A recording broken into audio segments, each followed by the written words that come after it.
Класная вышиванка. А чаму ты украінскую вышыванку носіш? А? Гучыць як прэтэнзія. Насамрэч, у мяне такіх, каб вы разумелі, прыкладна 6 было. Я іх часткова падарыла, і часткова яны ў мяне ёсць, і я вельмі рэдка цяпер іх нашу, таму што, А чаму? Штосьці здарылася? Не, я вельмі люблю, яны класныя, прыгожыя, але я іх даўно купляла, і таму ёсць, калі рэч доўга ляжыць, ужо ёсць такое, што паднадакучвае. Вось, а сёння я паглядзела на яе, у мяне быў настрой адпаведны. Всё, адчапіцеся. Нешта на багатым. Добра. Сказаў! Я уен! Сказаў бедняк. Так, сказаў бедняк.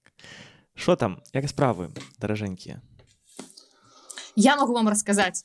Конечно. Супер навіну ў маім жыцці. Самае яскравае, што адбылося, гэта тое, што я села за стырно пасля 10 гадоў перапынку, і нават не тое, што перапынку, я ўвогуле, у мне не было асабліва досведу, я адвучылася, калі была ў дэкрэтным адпачынку, каб неяк гэты час заняць, пакуль я дома не працую. Вось, і ніколі да гэтага не вярталася, а тут у мяне было натхненне, і я падумала, чаму б і не. Таму цяпер кожны раз, калі я выязджаю з дома, я пішу жартам паўжартам сваім сябрам: сядзіце ў хаце, не входзьце на вуліцу, таму што я выязджаю.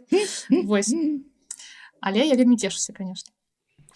Ну і як табе? 10 гадоў за стырном не сидзіш? Як кіруюць палякі? Давайте абмяркуем. Ведаеце, найбольш мяне ўразіла тое, што вялікая розніца ёсць паміж аўтаматам і механікай. То бок я ж не ведала пра гэта. Можа быць, каб я ведала, што на аўтамаце так настолькі лягчэй, я б зрабіла гэта яшчэ раней. А так я ўзгадваю, я вучылася ў Івана Івановича, ён гісторык былы, беларускамоўны. Я памятаю, калі вучылася, выдатна праводзілі час, мне было вельмі цікава, весела. Признавайся, за коленкі мацаў. Но усе трэба сказаць 18+. Усе трэнеры за коленкі мацаюць, нават мяне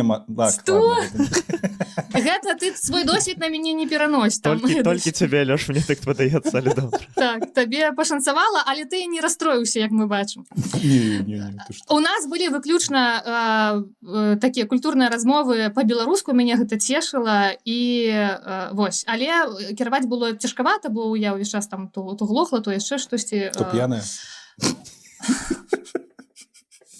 Гэта табе, Эмілія, за тое, што ты сказала пад канец апошняга выпуска.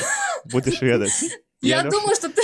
Я Лёша заплаціў сёння, і вось ён цябе накідвае. Не, я думаю, што мне гэта яшчэ аукнецца, адгукнецца і будзе адгукацца доўга, таму я гатова. Нават калі я цяпер уставала, святло папраўляла і адключалась, я думаю, 100%, зараз Евген штосьці там скажа, і мне прыйдзецца пераслухваць. Вось, карацей, класна, на аўтамаце вельмі файна кіраваць, значна прасцей, канешне, чым на механіцы, і я радая, але вы пакуль што, Лёша, з дома не выхадзі, калі я езджу на всякі выпадак. Дзякуй Богу. Хаця не, за твае жарты выхадзі за твае жарты. Я думаю, што ты да мяне не даедзеш. Опа. Я ў цябе, канешне, веру, але пакуль што мне можна не хвалявацца. У гэтым сэнсе? Ты прям ненавідзіш жанчын сёння, так? Окей. А я вось веру в цябе, Эмілія. Даедзеш паўсюль. Я просто не жыву там у вас, таму ездзі, дзе хочаш. Дзякуй. А я, Эмілька, у цябе настолькі веру, што ты даедзеш да Нідерландаў, вось. Ага. Але давай на твоей машыне, каб калі што ей не было шкада. Окей. Мы просто вырашылі, Евген, што ў нас аэрафобія і у Лёшу і мяне, таму калі мы будзем да цябе ехаць, не ведаю. Можа быць, гэта... Ну, а у вас там праз Германію толькі трэба добра папасці, каб не было корку. Ну што, Лёш, у цябе ўсё добра? Ты рады? Лёша, я рады, так, все добра. У мяне сувядоўца кіруе аўтамабілем і можа мяне забіць. У мяне ўсё добра.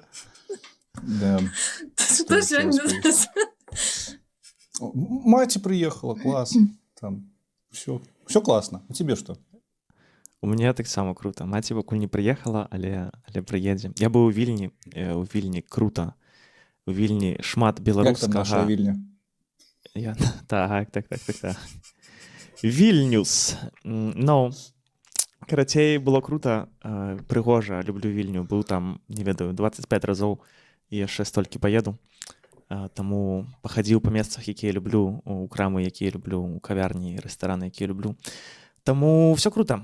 І пора вяртацца да каханай працы. Вось. Мы бачылі твой выраз твару, калі ты сказаў каханай працы, Так, любімай працы.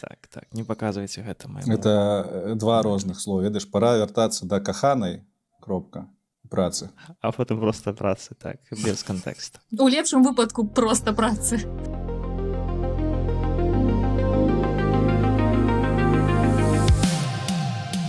Ну што, будзем з вами пачынаць 21 выпуск падкаста «Каласы пад сярпом шаі», дзе мы, Женя, Лёша і Эмілія, збіраем навіны пра шаі і абмяркоўваем іх тут у розных гумарыстычных і не вельмі формах і расказваем вам, што адбылося за апошнія 2 тыдні. Я ведаю, чаму ў гумарыстычных, прабач, проста. Лёша быў на стендапе Нарышкіна у суботу.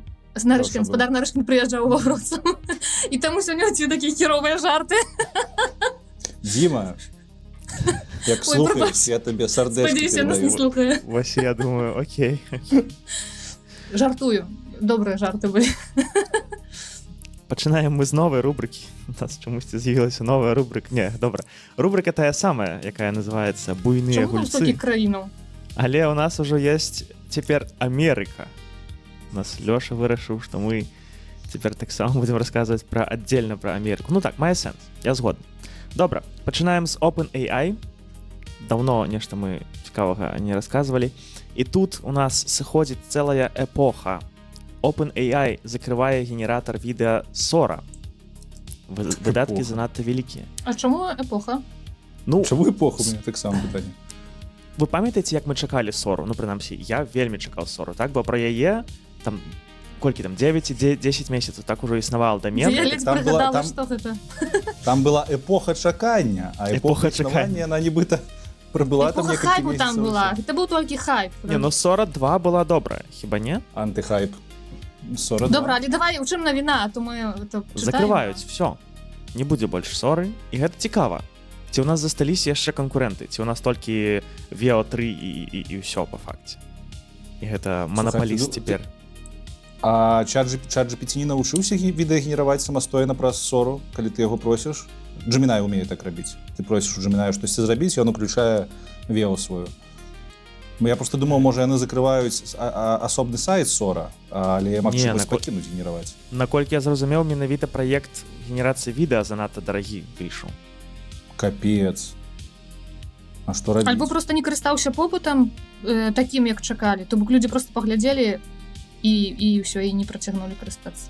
Магчыма яшчэ, наадварот, попыт быў вельмі вялікі, яны ж цэлую соцсетку зрабілі, Пульс. Яна, напэўна, таксама закрыецца, у якой усе гэтыя відэа выкладаліся. Магчыма, запыт быў вялікі, але яны не зразумелі, як гэта манетызаваць, як купаць тыя магутнасці, якія на гэта вытрачаюцца. А як яны маглі не зразумець? Там ж не... Ну як? А што ты там рэкламу там не даш? Не ведаю. Не, ну рэкляма, я думаў, будзе рэкляма. Але я працытую таксама, каб нашыя слухачы, слухачкі, бо Лёша задаў добрае пытанне. Цытата. «Кампанія зачыняе напрамак генерацыі відэа і спыняе развіццё сервісу Sora, адно з найбольш заўважных прадуктаў кампаніі ў сферы медыакантэнту. Паводле крыніц, гаворка ідзе пра спыненне працы асобнай праграмы ў фармаце соцсеткі з кароткімі відэа, так і пра адключэнне API. То бок, все. Пры гэтым інтэграцыя інструментаў чат GPT, якая абмяркоўвалася раней, больш не разглядаецца. То бок, агулам гэта канец Соры. Яны выходзяць з гульні. Яны выходзяць з гэтага. І вось мне цяпер Ріп, так.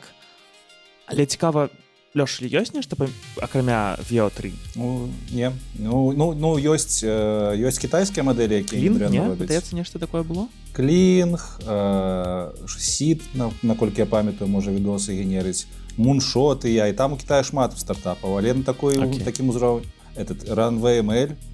Але ўсё ж такі Sora, яна была флагманам разам з Veo 4.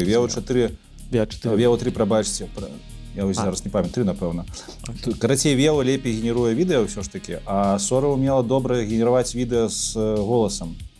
І вось гэтага будзе не хапаць, бо Veo таксама гэта умее рабіць, але не так добра, як Sora OpenAI-ўская.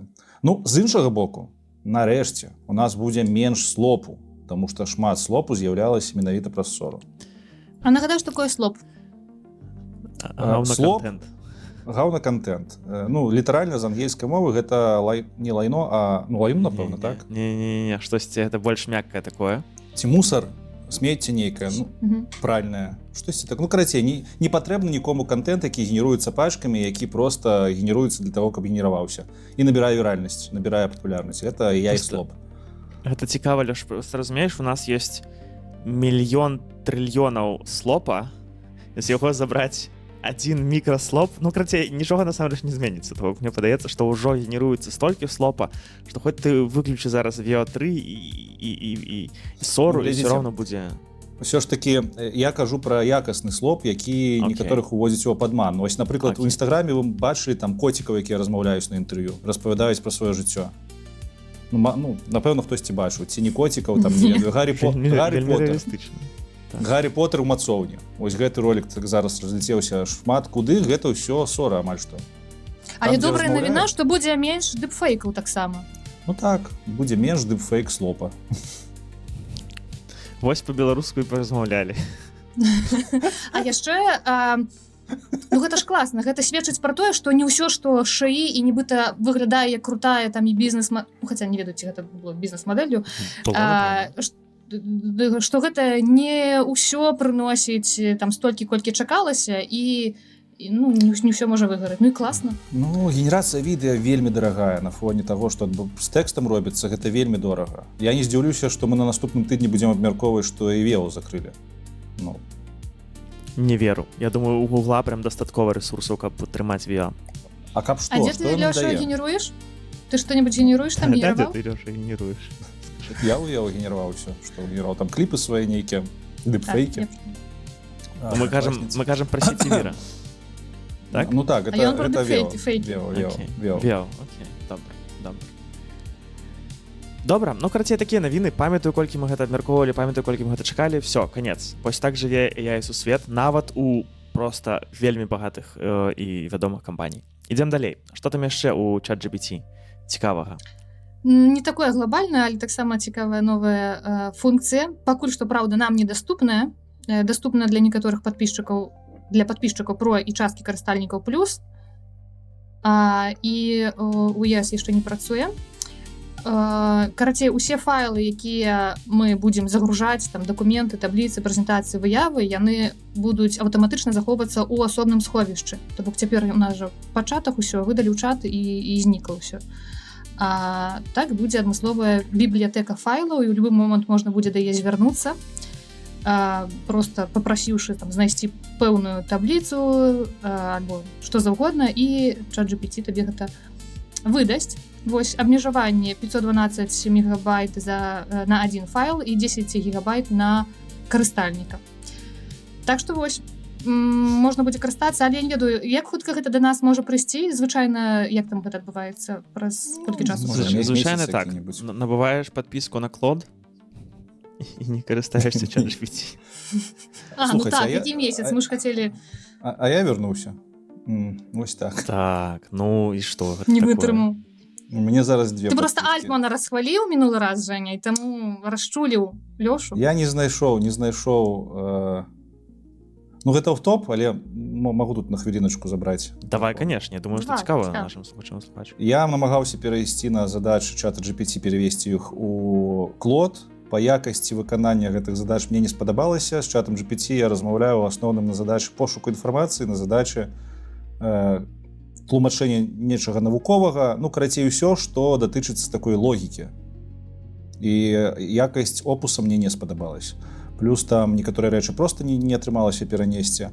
І пры гэтым для рэчаў творчых я ўсё яшчэ выкарыстоўваю Gemini, мне таксама опус падаецца менш творчым, чым Gemini. І я зноў, атрымліваецца, павярнуўся на GPT і Gemini. Ну, прынамсі, зараз у мяне 3 падпіскі, але Claude пойдзе лесам.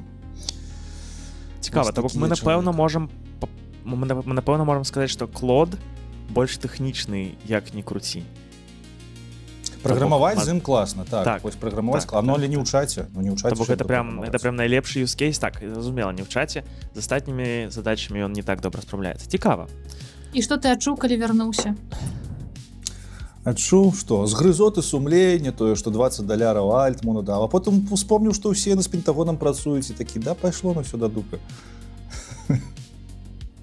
Сама правда. А, дарэчы, хацела спытаць, агулам вы шмат загружаеце розных файлаў, і вам вось гэта бібліятэка, яна будзе карысная? Тыпу выяваў, там табліцаў і розных дакументаў? Яна карысная будзе, калі вы загружаеце вялікія файлы, напрыклад, у вас такі інтэрнэт, як у мяне. Бо мне там запамповваць 2 разы адзін ты же відос, каб з ім папрацаваць, ну гэта доўга. А так у тебе будзе бібліятэка, у якую ты адзін раз запампаваў, і можаш потым выкарыстоўваць шмат разоў. Але ты кажаш пра відэа? Так там ж абмежаванні дастаткова такія. Ну, для майго інтэрнэту 500 мегабайт заладаваць, ну гэта там трэба пачакаць, ну, хвілінкі 4-5. Для дэма-прэзентацыі нейкіх ва онлайне гэта шмат, гэта доўга. А якія іншыя юзкейсы, не зусім таксама зразумела. Як можна падключыць Google диск, напрыклад, а яго ж даўно можна падключыць, навошта асобная гэтая база дадзеных, каб што. Можа быць, такім чынам кампанія OpenAI будзе неяк прасцей трэніраваць свае мадэлі на гэтых дадзеных, бо там у артыкуле сказано, што як вы галочку паставіце, а яна, я не памятаю, ці па змаўчанню стаіць на новых аккаунтах, што можна трэніравацца на дадзеных, то дадзеныя будуць выкарыстоўвацца для трэніровак. Можа яны такім чынам хочуць сабе больш дадзеных атрымаць. Магчыма. Бо я вельмі часта падгружаю фоткі, так, але яны і так застаюцца ў мяне на тэлефоне. Ці PDF-кі, якія таксама застаюцца ў мяне на камп'ютары, так, то бок не вельмі зразумела. А навошта фоткі? Каб, ну, не ведаю, перавесці, напрыклад, в сэнсе патлумачыць нешта, ну, карацей, перакласці, божа, но... А, в сэнсе не свае фоткі? А, толькі свае фоткі шлю ў ChatGPT. Калі табе мемы кідаюць, ты іх кідаеш в ChatGPT і просіш патлумачыць. Файны юзкейс. Дарэчы, у чаце GPT нам усім даступна вкладка тапка Image, і там адлюстроўваюцца ўсе згенераваныя відарысы. І вось калі гэтая тапка з'явілася, яна мне замінала, бо падчас прэзентацыі, калі я пачынаў, ну, я ведаў, што ў мяне там ёсць усе мае відарысы, і там можна пашукаць. І падчас прэзентацыі я захожу туды шукаць, і ўсе мае відарысы, нават тыя, якія бачыць не трэба людзям, адразу ўсім бачныя. Гэта няёмкі момант. Так. І такіх немкіх момантаў зараз будзе больш. Ну, цікава. Я ўсё яшчэ не планую пераходзіць назад, вяртацца ў ChatGPT, таму трымайце мяне ў курсе, як там у іх бібліятэкі цікавыя з файламі і вось гэта ўсё. А мы пойдзем далей, мы пойдзем у Anthropic, і тут, канешне, я калі пачытаў, я быў у шоку. Значыцца, цытуем. Financial Times напісала пра тое, што яны знайшлі незакрытыя матэрыялы на сайце Anthropic, у якіх гаворыцца аб іх папярэдняй версіі будучай мадэлі Claude Mythos. Ці Mythos. Значыцца, Anthropic распрацоўвае ці ўжо распрацавала новую мадэль пад назвай Claude Mythos. Унутраная назва Capybara, мы не ведаем чаму. Вось, і, значыцца, яны зноў паводле таго, што было на тых матэрыялах на сайце, крок наперад в параўнанні з папярэднімі мадэлямі, новы ўзровень мадэлі, большы, разумнейшы, заўсёды нейкі опус, якія ўжо даволі разумныя, даволі вялікія, даволі дарагія, калі мы кажам пра доступ праз API, напрыклад, то бок з істотным ростам магчымасцяў у праграмаванні, акадэмічным разважанні і асабліва ў кібербяспецы. Мадэль ужо тэстуецца, ну і карацей, сэнс вы зразумелі. Яшчэ больш, яшчэ мацней. Мы ўжо дасягнулі AGI? Што адбываецца? Куды? Як? Ну, мяне гэта трошки шакавала, нават, што яшчэ вось прям настолькі, наколькі разумею, на парадак вышэй, мадэль ужо рыхтуецца. Ну, пакуль што ніхто не разумее, наколькі яно там вышэй. Яны там будуць казаць што заўгодна, ім жа грошыкі патрэбныя ад інвестараў. Але ў мяне ёсць таксама гэтае адчуванне, што гэтыя мадэлі ўжо выходзяць пачкамі, і мы ведаеце, як нажэрліся салодкага, і вось ужо як ты наеўся салодкага, ты не адчуваеш розніцу паміж салодкім, больш салодкае, но менш салодкае, ну табе ўжо ўсё прыелася. Тут тое ж самае. Нібыта у нас уже ўсе мадэлі могуць рабіць усё, што нам трэба, засталося толькі пачаць іх выкарыстоўваць. А тое, што там на 10, на 5% штосьці лепей пачало працаваць, уже нікога не хвалюе. Все нармальна ён робяць. І адчуванне складваецца такое, што наступная кропка, якую чакаюць людзі, вось мы з вами, гэта сапраўдны AGI. Пра яго мы яшчэ ў канцы пагаворым, што гэта такое, мне там азначэнне адно спадабалася. Але нібыта вось наступнае, што нас здзівіць, гэта калі інтэлект прыйдзе да цябе і скажа: я сябе разумею, я цябе разумею, і я лічу на Марс каланізаваць яго, каб жыць і строіць сваю калонію. Ну вось штосьці такое нас ужо ўразіць, бо ўсё астатняе гэта будзе проста як дадатковы цукар, які мы не адчуваем. Ну не ведаю, нават калі гэты мітас будзе X2 ад апошняга 4.6 опус. Што такое X2 ад опуса? Ось распавядзі, што гэта такое? Як, у чым гэта будзе праяўляцца? Таннейшы ў 2 раза, ну окей. Ты кажаш, ты працаваў з опусам, так, над нейкімі сваімі задачамі. Но часам все роўна галюцынацыі, часам нейкія такія сабе адказы. Так, а што ты, добра, а што, ў 2 раза менш галюцынацый? Менш, так, менш. А як ты замеряеш гэта? Як ты даведаешся, што там 2 разы менш іх стала? Не, ну гэта добрае пытанне. Мерыла няма. То бок, я разумею, каб ты сказаў, што нам патрэбен опус, які ўсё за мяне будзе рабіць. Вось мадэль, якая заменіць мяне. Так гэта і ёсць AGI. То бок, нібыта мы чакаем вось тую мадэль, якую ты ёй сказаў, як вось свайму супрацоўніку, і ён пайшоў рабіць. І все робіць класна, без галюцынацыі, ты там не патрэбны. Але гэта X2, гэта X10, гэта X100, ці гэта ўжо такі, ну, дзе гэтая кропка, колькі? Ну цікава. Вы магчыма, таксама чулі пра Джейсон Хуанга, так, который ўжо дзесьці на нейкай канферэнцыі сказаў, што мы дасягнулі AGI, так? То бок, я реально хвалююся, што гэтыя мадэлі ўжо мітасы, так тут таксама ў навіне, што OpenAI таксама рыхтуе новую мадэль, якая скончыла ўжо трэніроўку. Напэўна, таксама больш, вышэй, шырэй, не ведаю, што заўгодна. Ну, карацей... А ў навіне там выпадкова альбо гэта патрэбна $2000 за падпіску, ці там проста... Гэта разважанні людзей, якія за гэтым сочаць, то бок невядома кошты, але таксама, канешне, залежыць ад магчымасцяў мадэлі, але могуць быць такія кошты. 2000 на месяц гэта звычайны кошт супрацоўніка. І гэтыя кошты Альтман, падаецца, паўгады таму яшчэ казаў, што такія кошты на ChatGPT, магчыма, будуць у будучыні $2000, $10,000, бо нібыта, калі гэтыя мадэлі смогуць цалкам замяняць супрацоўнікаў, то няма ніякай праблемы плаціць за гэтыя падпіскі заробак супрацоўнікаў. Праграміст каштуе там у сярэднім $5000. Вось, калі ласачка, праграміста не наймаеце, а плоціце нам замест 5-2 і атрымліваеце працу. Ось адтуль беруцца гэтыя конскія цэннікі. Так. Кошты. Проста калі ўжо цяпер, я думаю, людзі, якія пішуць код, наши слухачы і слухачкі са мной пагадзяцца, калі ўжо цяпер 4.6 опус вельмі добры ў праграмаванні, то калі мітас яшчэ лепш, ну тады ўжо можна заплаціць сапраўды і некалькі тысячаў на месяц. Я думаю, што. Эмілія, а што табе, прабач, я хачу яшчэ запытаць не праграмістаў в нашым падкасце. Што цябе б здзівіла, вось вельмі моцна ўразіла які крытэр уразлівасці у цябе быў? Вось што цябе б здзівіла моцна, каб гэтая мадэль выйшла? Што яна павінна ўмець рабіць? Лепей пісаць тэксты ці не ведаю, сказаць я твой бацька, што-нибудь спасылка. У мяне няма чаканняў. Я дагэтуль, можа быць, здзіўлялася б найстарэйшай версіі ChatGPT, таму, ведаеш, і дагэтуль здзіўляюся самалётам, которые ляцяць над галавой. Гэтаму я таксама здзіўляюся. Карацей, я пра гэта ўвогуле не думаю. Мяне гэта як быццам бы... Ну, то бок, вы абмяркоўваеце, што гэта вось з'яўляецца, і OpenAI штосьці рыхтуе, і вот яны трэніруюць. То бок, для мяне і так, я, можа быць, яшчэ да гэтага сапраўды не прывыкла, і гэта выглядае як вау. Яшчэ больш, ну толькі калі AGI, але я не ведаю, ну гэта ж ужо там зусім нейкі іншы ўзровень, то бок гэта не тое, што цяпер ёсць дакладна. І, ну, паслухаем, Лёша, што ты раскажаш пра гэта AGI, гэта цікава. Ну, напішыце ў каментарах таксама, што вы лічыце на гэты конт, што вас бы ўразіла, вельмі цікава пачытаць. Ну так, ці нам патрэбныя яшчэ лепшыя мадэлі, так, ці тое, што мы маем цяпер ужо насамрэч. І добра. Мне не падабаюцца галюцынацыі. Падабаецца ці не падабаецца? Не падабаецца. А як ты з намі камунікуеш? Як ты за мной камунікуеш? Вось я чалавек галюцынацыя. Я магу галюцынаваць па 10 раз на дзень, бо я забываю ўсё вельмі хутка. І што? Чым я адрозніваюся ад Але ж ты мадэлі ў не гэтым плане? шаі мадэль.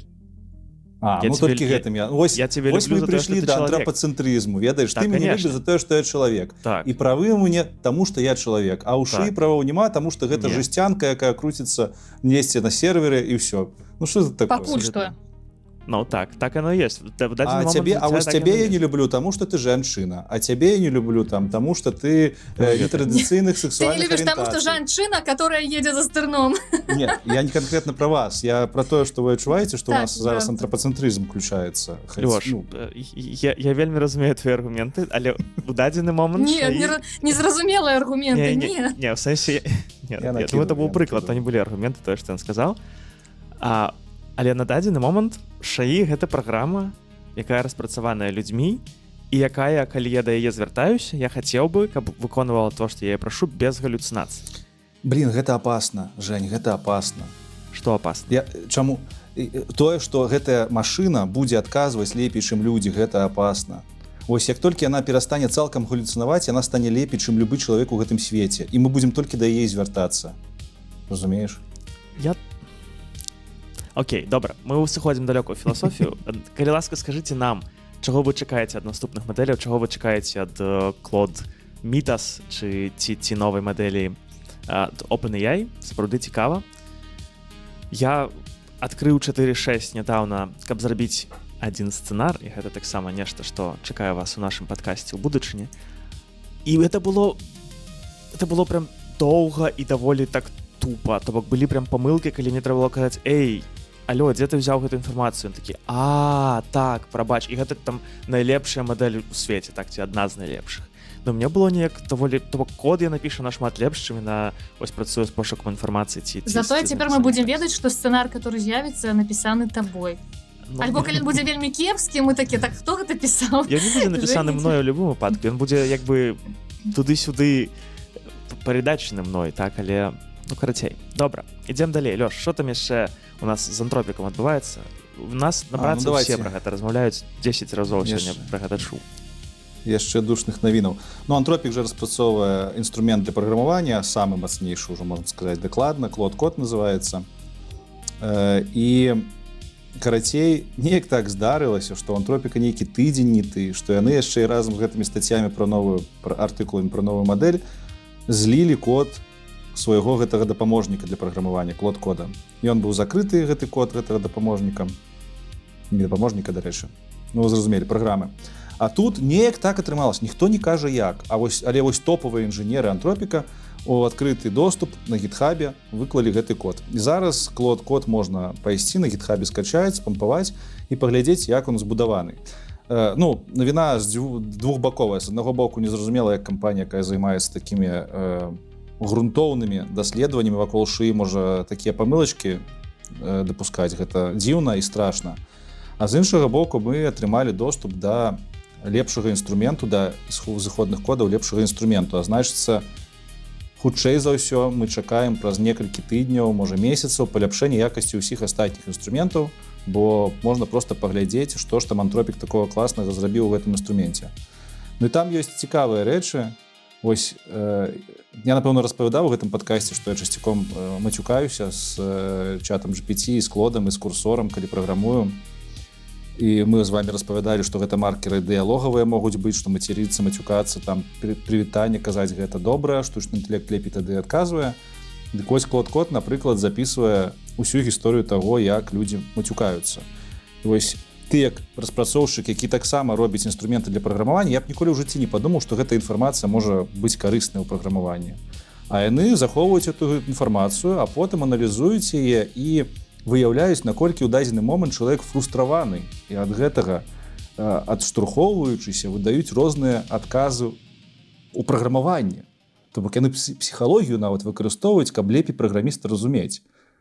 і вось ты гэта ўсё чытаеш у гэтым кодзе і разумееш што ну тое што ты рабіў гэта дзіцячы садок канешне і таму вось інструмент ад антропіка самы круты ну, вось такая навіна І гэта дакладна памылка была ну як бы хто табе зараз скажа но а навошта гэта антропіку рабіць каб што навошта ім адкрываць код свайго галоўнага інструменту Не, я думаю, што памылка, сапраўды. Можа быць, гэта была нейкая атака, я не ведаю, спецыяльна, наўмысна гэта магло быць Цяжка зроблена. уявіць. Але ж яны не камерцыялізавалі гэты праект, то бок гэта не нейкі удар моцны па бюджэтам кампаніі. Я б сказаў, гэта наогул вельмі добры ўнёсак у супольнасць праграмерскую, вельмі класны. Ось, там зараз нават жартуюць, што Антропік цяпер нашмат больш адкрыты, чым OpenAI. О, так. Officially more open than OpenAI, because you know. Because you know. Because you know. Вось і паразмаўлялі. А што лишь такое компьютер-юз, раскажы нам. Ну і гэта звязаная навіна, бо Клод кода, хоць і ты злілі ўсе заходнікі, яны ўсё роўна працягваюць развівацца, яны дадалі функцыю компьютер-юз, то бок гэты асістэнт, які піша код, ён цяпер можа яшчэ і самастойна мышкай кіраваць на вашым камп'ютары і клавіатурай. То бок раней, калі ты запускаў гэты інструмент, казаў яму штосьці рабіць, тебе просто адкрывалася такое акенце, як у кіно у хакераў, і там бегалі нейкія літаркі, штосьці рабілася і ўсё. То цяпер, акрамя гэтага акенца, яшчэ можна там і мышка недзе бегаць, і адкрывацца іншыя праграмы, то бок Клод код можа кіраваць цалкам амаль што камп'ютарам, каб выконваць задачы. Гэта вельмі важная штука, бо гэта ось такі буйны крок на сустрач сістэмам, якія будуць замяняць цалкам праграмістаў. Ну, бо мы ж з камп'ютарам працуем, нам часцяком штосьці трэба запусціць на UI. Плюс такім чынам гэтая праграма Клод код цяпер лепей можа рабіць дэсктопныя, то бок як на беларускую дэсктопную перакласці. Аплікацыі для камп'ютара. Аплікацыі. Менавіта вось. Тое, што аплікацыі для камп'ютара і Ну так, ладно, аплікацыі для камп'ютара. Якія запускаюцца на вашых камп'ютарах? Ну. Добра. Так. Мы ідзем далей. І у нас наступная краіна. Туру-ту-ту-ту-ту-ту. З іншага падкаста. Ой, ніка Еўрабачання. Спёр гук. Давайте знакі ставіць. Эмілія, засталося всього 23. Не хвалюйся. Навіны?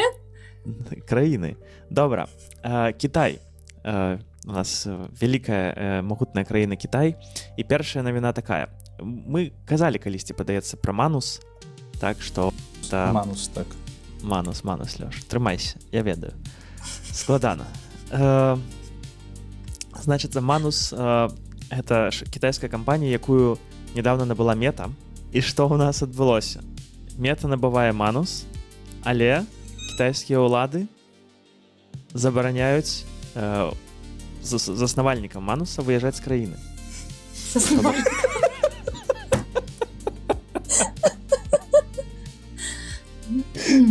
Ну, я попікаю. Пробачай. Навіна вельмі цікава. Такія ў цябе свядоўцы. Ну, так карацей. Значыцца, глядзіце, як ўсё выглядала. Па дадзеных выданнях генеральны дырэктар Манус Сяо Хун і яго галоўны навуковы супрацоўнік у гэтым месяцы былі выкліканы на сустрэчу ў Пекін з прадстаўнікамі дзяржаўнага камітэта па развіцці і рэформах КНР, Кітайскай Народнай Рэспублікі. Пачакай, Жень, а можа яшчэ раз прачытаць, мы не будзем смяяцца. Ну вот зараз гэта другі раз, добра? Ну вот просто яшчэ раз гэта прачытаю. Я вырезаць нічога не буду, так што... Лёша, будзеш. Толькі запікаю. Добра. Па дадзеных выдання генеральны дырэктар гэтага Мануса і яго галоўны навуковы супрацоўнік дайце вы да дупу, блін. Лёша, мог бы ты стоймацца хоць раз. Ну я ж сказаў Мануса гэтага.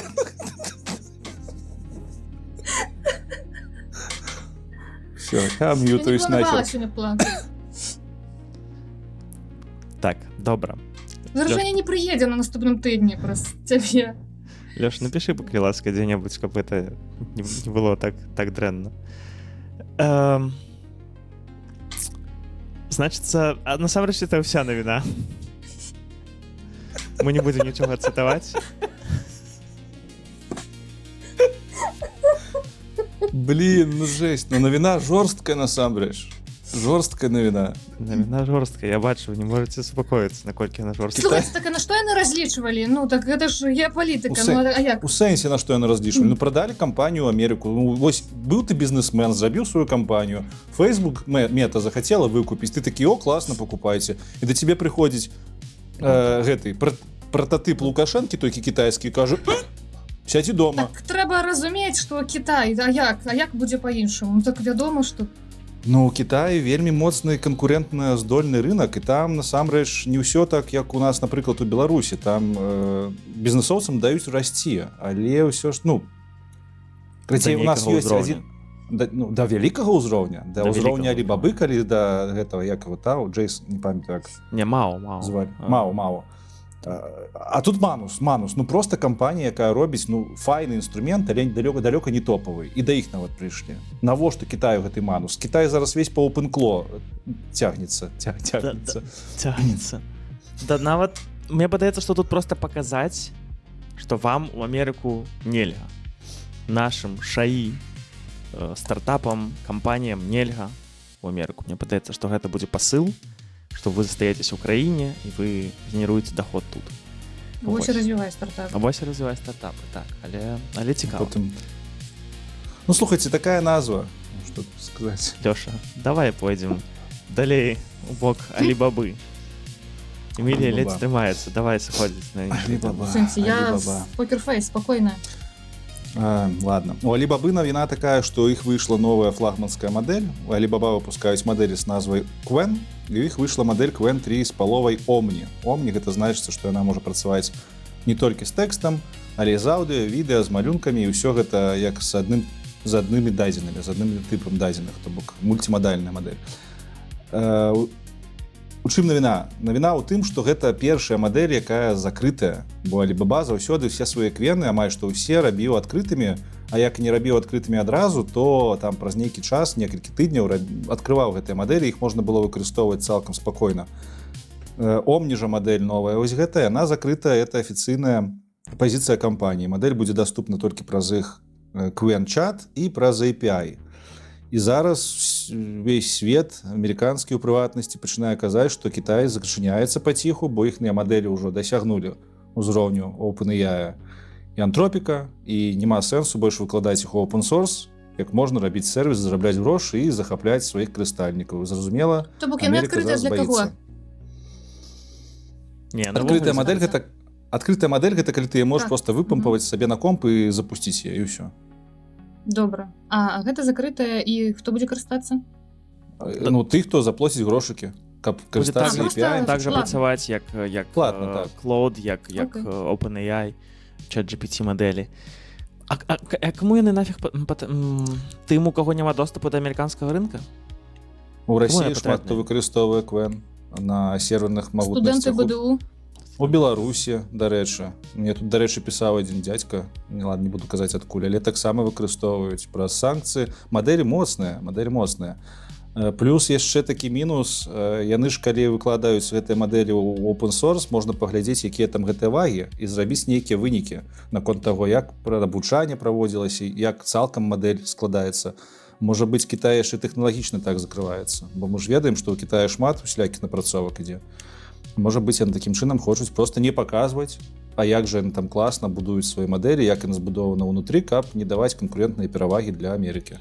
Ну так, нібыта ўжо той час, калі няма як гэта часу гуляцца open source, так? Нібыта нешта такое.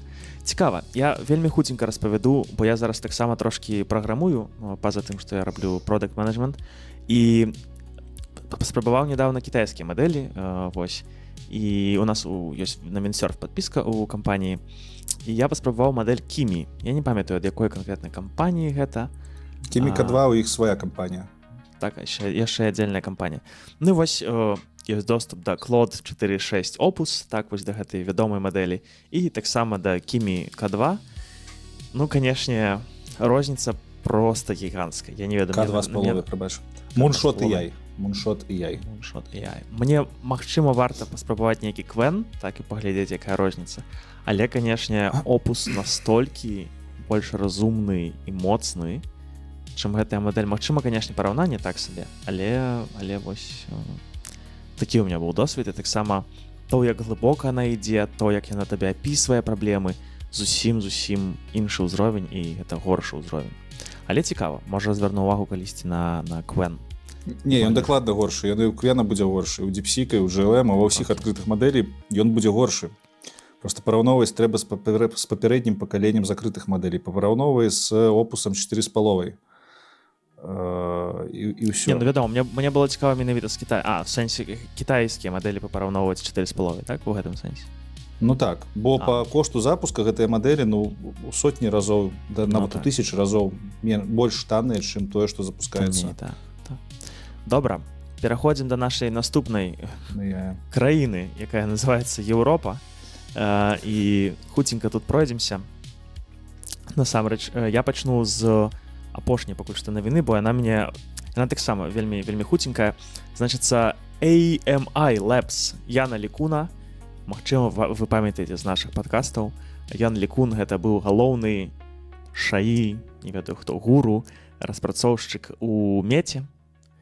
Вось, і ён адтуль сышоў, бо ён не быў задаволены тым, як Марк Цукерберг, як гэта сказаць, кіруе аддзелам шаі, а яго бачанні таксама з цікавых, паправце мяне, калі я зараз скажу лухту, але мне падаецца, Ян Лікун гэта той, хто не верыць, што LLM як архітэктура все ж таки прывядзе нас да AGI, то бок ён, мне падаецца, называе LLM тупіковай галіной развіцця шаі.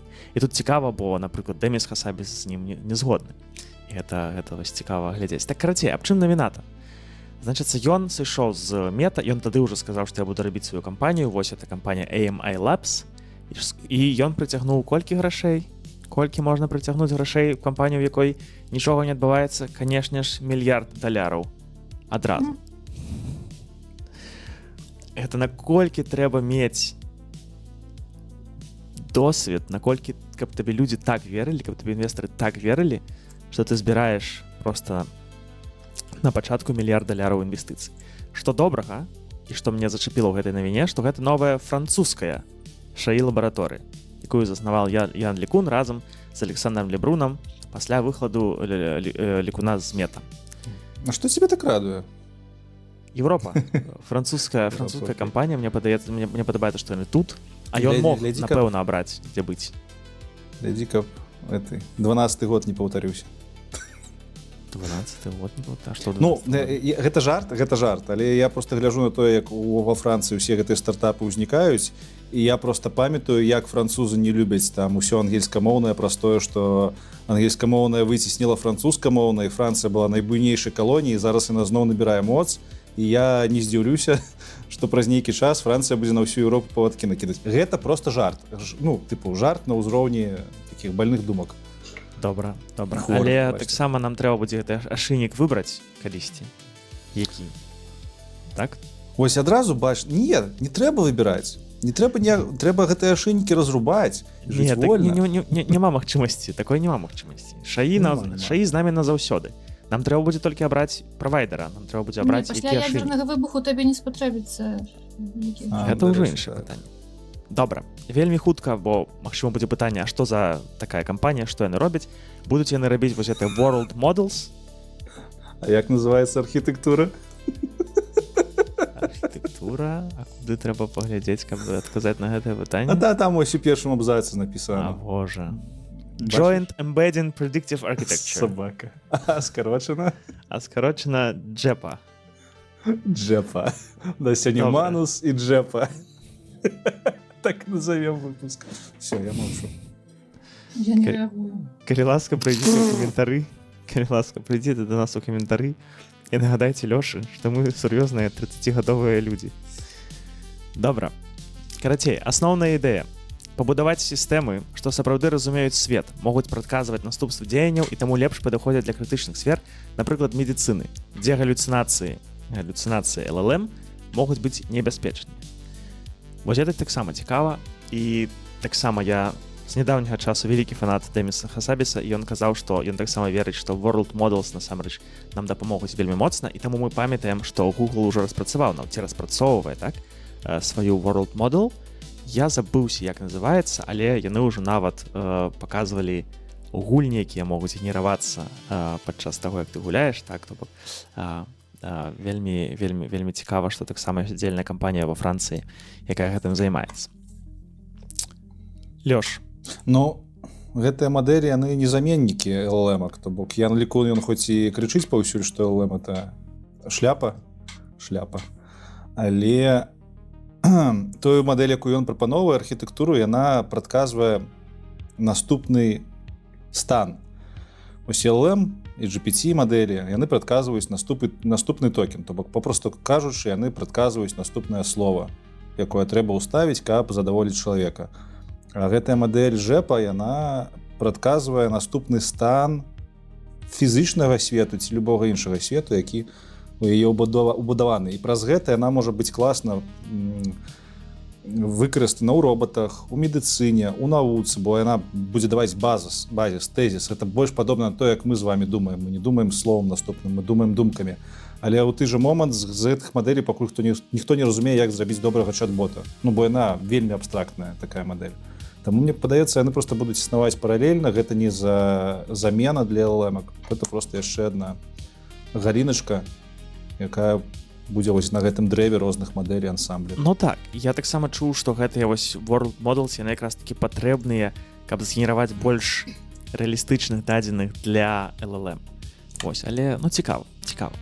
Карацей, я насамрэч хацеў падкрэсліць, што ў Еўропе з'явілася яшчэ адна магутная, дарагая кампанія, ў якую вкладаюць вельмі шмат грашэй, і гэта, напэўна, нам дапаможа з кітайскімі і амерыканскімі ашыйнікамі. У Беларусі павінна была б такая кампанія з'явіцца, але... Павінна. Раскажы, але з'ехалі. Ну. Лёш, раскажы, калі ласка, што адбываецца ў фінскім горадзе Лапендоре. Лаперан.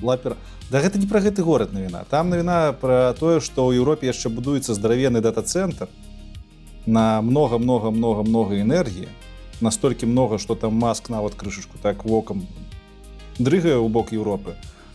310 мегаватт. Гэта шмат. Гэта ось палова таго, адна трэць ад таго, што Маск будуе. І гэта ў Еўропе. І гэта файна навіна, бо ў нас з'яўляецца яшчэ інфраструктура для штучнага інтэлекту, на якой можна гэта ўсё запускаць, не залежыць ні ад Дубаяў, які Іран бомбіць, ні ад Амерыкі, ні ад Китая. Але навіна больш цікавая тым, хто гэта робіць. Гэта робіць кампанія пад назвай Neobius. Мы пра яе, напэўна, тут не распавядалі. Але кампанія Neobius, гэта даволі маладая кампанія, і, напэўна, гадоў 5 зараз толькі. Яе робіць Аркадзь Волаш. Айцішнікі ведаюць, хто гэта такі. Для нашых слухачоў патлумачу, гэта сузаснавальнік і да 22-го года дырэктар Яндекса.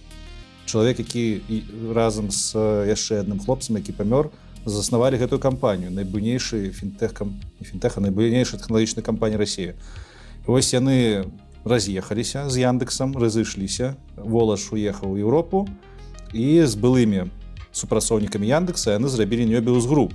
Ім было дастаткова цяжка развівацца на першых этапах, бо яны былі цесна звязаныя з Яндексам. Гэта літаральна тыя ж супрацоўнікі, літаральна тыя ж кампы, якія ў Яндексе выкарыстоўваліся, бо ў Яндекса былі нідерландскія, фінскія, прабачце, дата-цэнтры, і там людзі распавядалі, што яны гэтыя серверы, калі з Яндексам, ад Яндекса ўходзілі, літаральна серверы ў руках выносілі, каб гэтыя серверы не паехалі ў Расію дапамагаць воеваць. І праз тое, што яна расійскія карэнні моцныя, то кампанію гэту не вельмі хацелі заўважаць на рынку, а зараз Neobius будуе самы буйны дата-цэнтр, і таксама там шмат інвестыцый, уже некалькі мільярдаў даляраў Nvidia ў Neobius інвеставала. Таму я што хацеў сказаць? Я хацеў сказаць, што, па-першае, новая краіна, у якой будзе інфраструктура, і не Францыя, мяне гэта цешыць. Па-другое, нібыта славянская кампанія. Але з іншага боку мы ведаем, што гэта добрыя рускія, а добрыя рускія для беларусаў нічога добрага не значыць. Неяк так, вось, ставцеся як хаціце. Neobius хайріць у Нідерландах, і я некалькі разоў спрабаваў да іх падацца, бо яны насамрэч тут на нідерландскім рынку лічацца вельмі моцнай кампаніяй, іх насамрэч вельмі добрыя заробкі, і яны агулам класныя. Не будзем скрываць, у іх там контракты з Microsoft'ам на мільярды даляраў, там яны сур'ёзныя ребяты. Вось, і да іх, конечно, вельмі складана патрапіць. Вось, але паглядзім. Не ведаю, як да іх ставіцца, вось, можа, вы параіце. Бо, класная кампанія. Ставься да іх, это класная кампанія. Яны пакуль як кампанія... Свалілі з Яндекса, асудзілі вайну, зараз робяць усё, як трэба. А з іншага боку, яны хайряць да сябе супрацоўнікаў Яндекса, Цінькова і ўсіх астатніх расійскіх кампаній, і ў іх няма на суразмоўі пытанняў, што ты думаеш пра вайну. Таму што для іх галоўнае гэта людзі, якія могуць рукамі працаваць. Ты ж не можаш гэтага ведаць, Лёша, ты дакладна гэта ведаеш? Я ведаю пазіцыі, ну, ладно. Я ведаю гісторыі, я ведаю гісторыі, якія кажуць, што так робіцца. То бок не звяртаюць увагі на ўсё гэтае. Ну добра, я тут нічого але гэта не буду, публічная пазіцыя кампаніі, зразумела. Бо я не ведаю, я іх ведаю тут у Нідерландах, бо яны тут вядомыя, пра іх чутна. Вось, яны вядомыя як вельмі класная кампанія, у якую людзі вельмі хочуць патрапіць і там працаваць. Яндекс таксама хацелі ўсе патрапіць. А мы з вами пераходзім да рубрыкі «Культура і мастацтва», бо у нас Эмілія ўжо сумуе і не ведае, што рабіць, а цяпер ведаю. Я ведаю, што рабіць. Я малюю, записываю ваши памылкі. Яна будзе помсціць нам в канцы. Эмілія, давай перайдзем цяпер да цябе. Не да мяне ж. Не да цябе, добра. Ты думаеш, ўсё папярэдняе было пра вас? Не. Так можа ўжо не трэба, ведаеш, я думаю, што мае сябры, которые заходзяць паслухаць не тэхнічныя, не аж так тэхнічныя навіны, ну уже там не даслухалі, не даслухалі. Ну да іх па тайм-коды робім, ну што ты. Так. Ну не мы, а і я, але так. Добра. Так, пра кнігі будзе. Пра кнігі.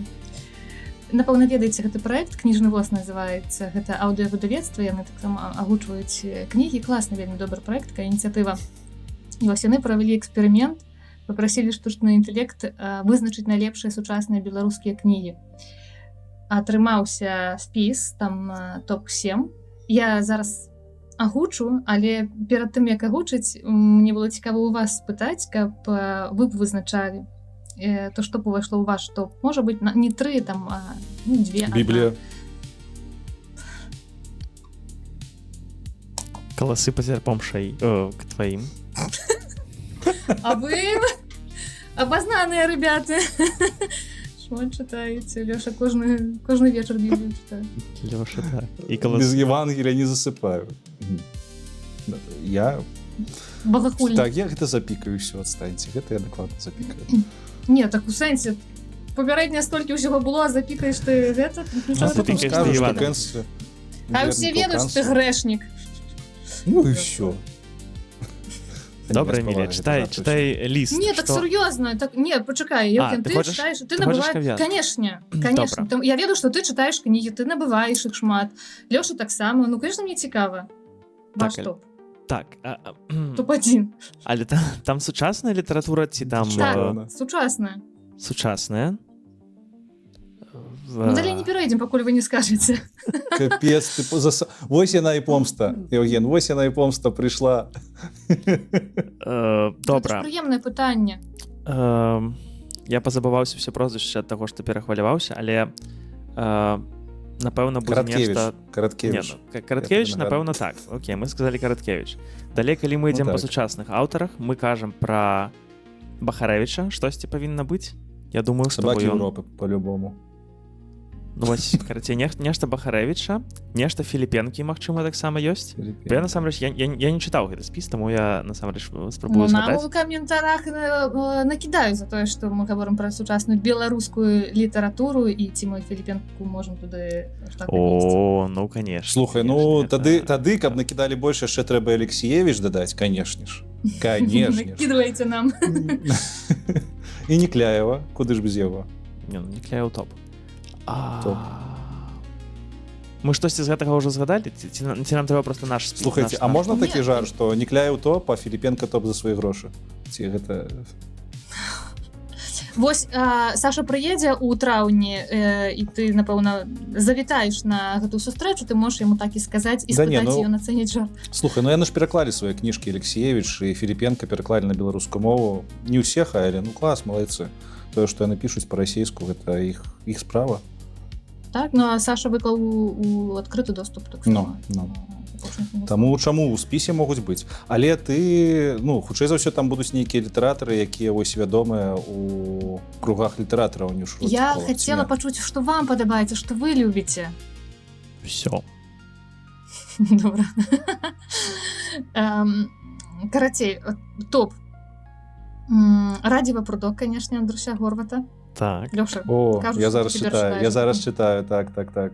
Ой, там прям полова моего дзяцінства, вельмі класна. Карацей, заслужены топ. Так. Ноч Віктора Мартіновича, Собаки Європи Спадара Бахаревича называли. Самота, что жила упокоена супроть Ольги Гапеевой. Моя школа Ганны Северинец. О, а я читав Вольга, а є ще Валер Гапеєв. Ноч цмокаў. Яны, можа, нават... Можа, жонка, не? Або брат і сестра. А ви брат і сестра. Цікаво, окей, добре, так. Так, Владимир Някляєў Гэй Бен Кіно.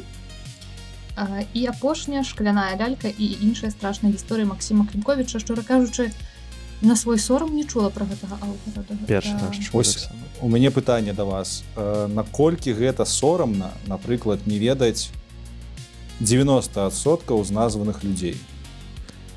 Ну, сорамна, Лёша, не сорамна. Не, я зараз не пра сябе кажу, дарэчы. Ну, хай, добра, хай пра сябе. Ось, хай, окей. Як да гэтага ставіцца? Гэта мы такія, ці гэта нас такіх? Дык гэта ж залежыць. Калі, напрыклад, на дадзены момант чалавек вось ён не ведаў, але ён паставіў мэту даведацца і ўжо ёсць гэтыя там 10%, можа быць, ён увогуле нічога не ведаў. Тады класна, малайчына, што даведаўся 10 і праз там паўгады гэты адсотак і суадносіны зменіцца. Я просто ведаеш, чаму пра гэта пытаю, бо камусьці можа з слухачоў, як і мне, напрыклад, у свой час можа падацца, што ну вось гэта неяк нас так папракаюць. Вось зрабілі там топ, а я з гэтага топа Някляева толькі ведаю, і то я думаў, што гэта палітык. Ну гэта я зараз так жартуючы, так? А вось як задумацца, а каго мы ведаем з сучасных аўтараў, вось просто там літаратуру, якую мы чытаем не толькі беларускую. Я шмат фантастыкі чытаю, я разумею, што я сучаснага там аднаго аўтара, можа быць, назову. Я нават не ведаю, сучасная на ці не. Я просто чытаю, таму што чытаю. Мне падабаецца, я чытаю.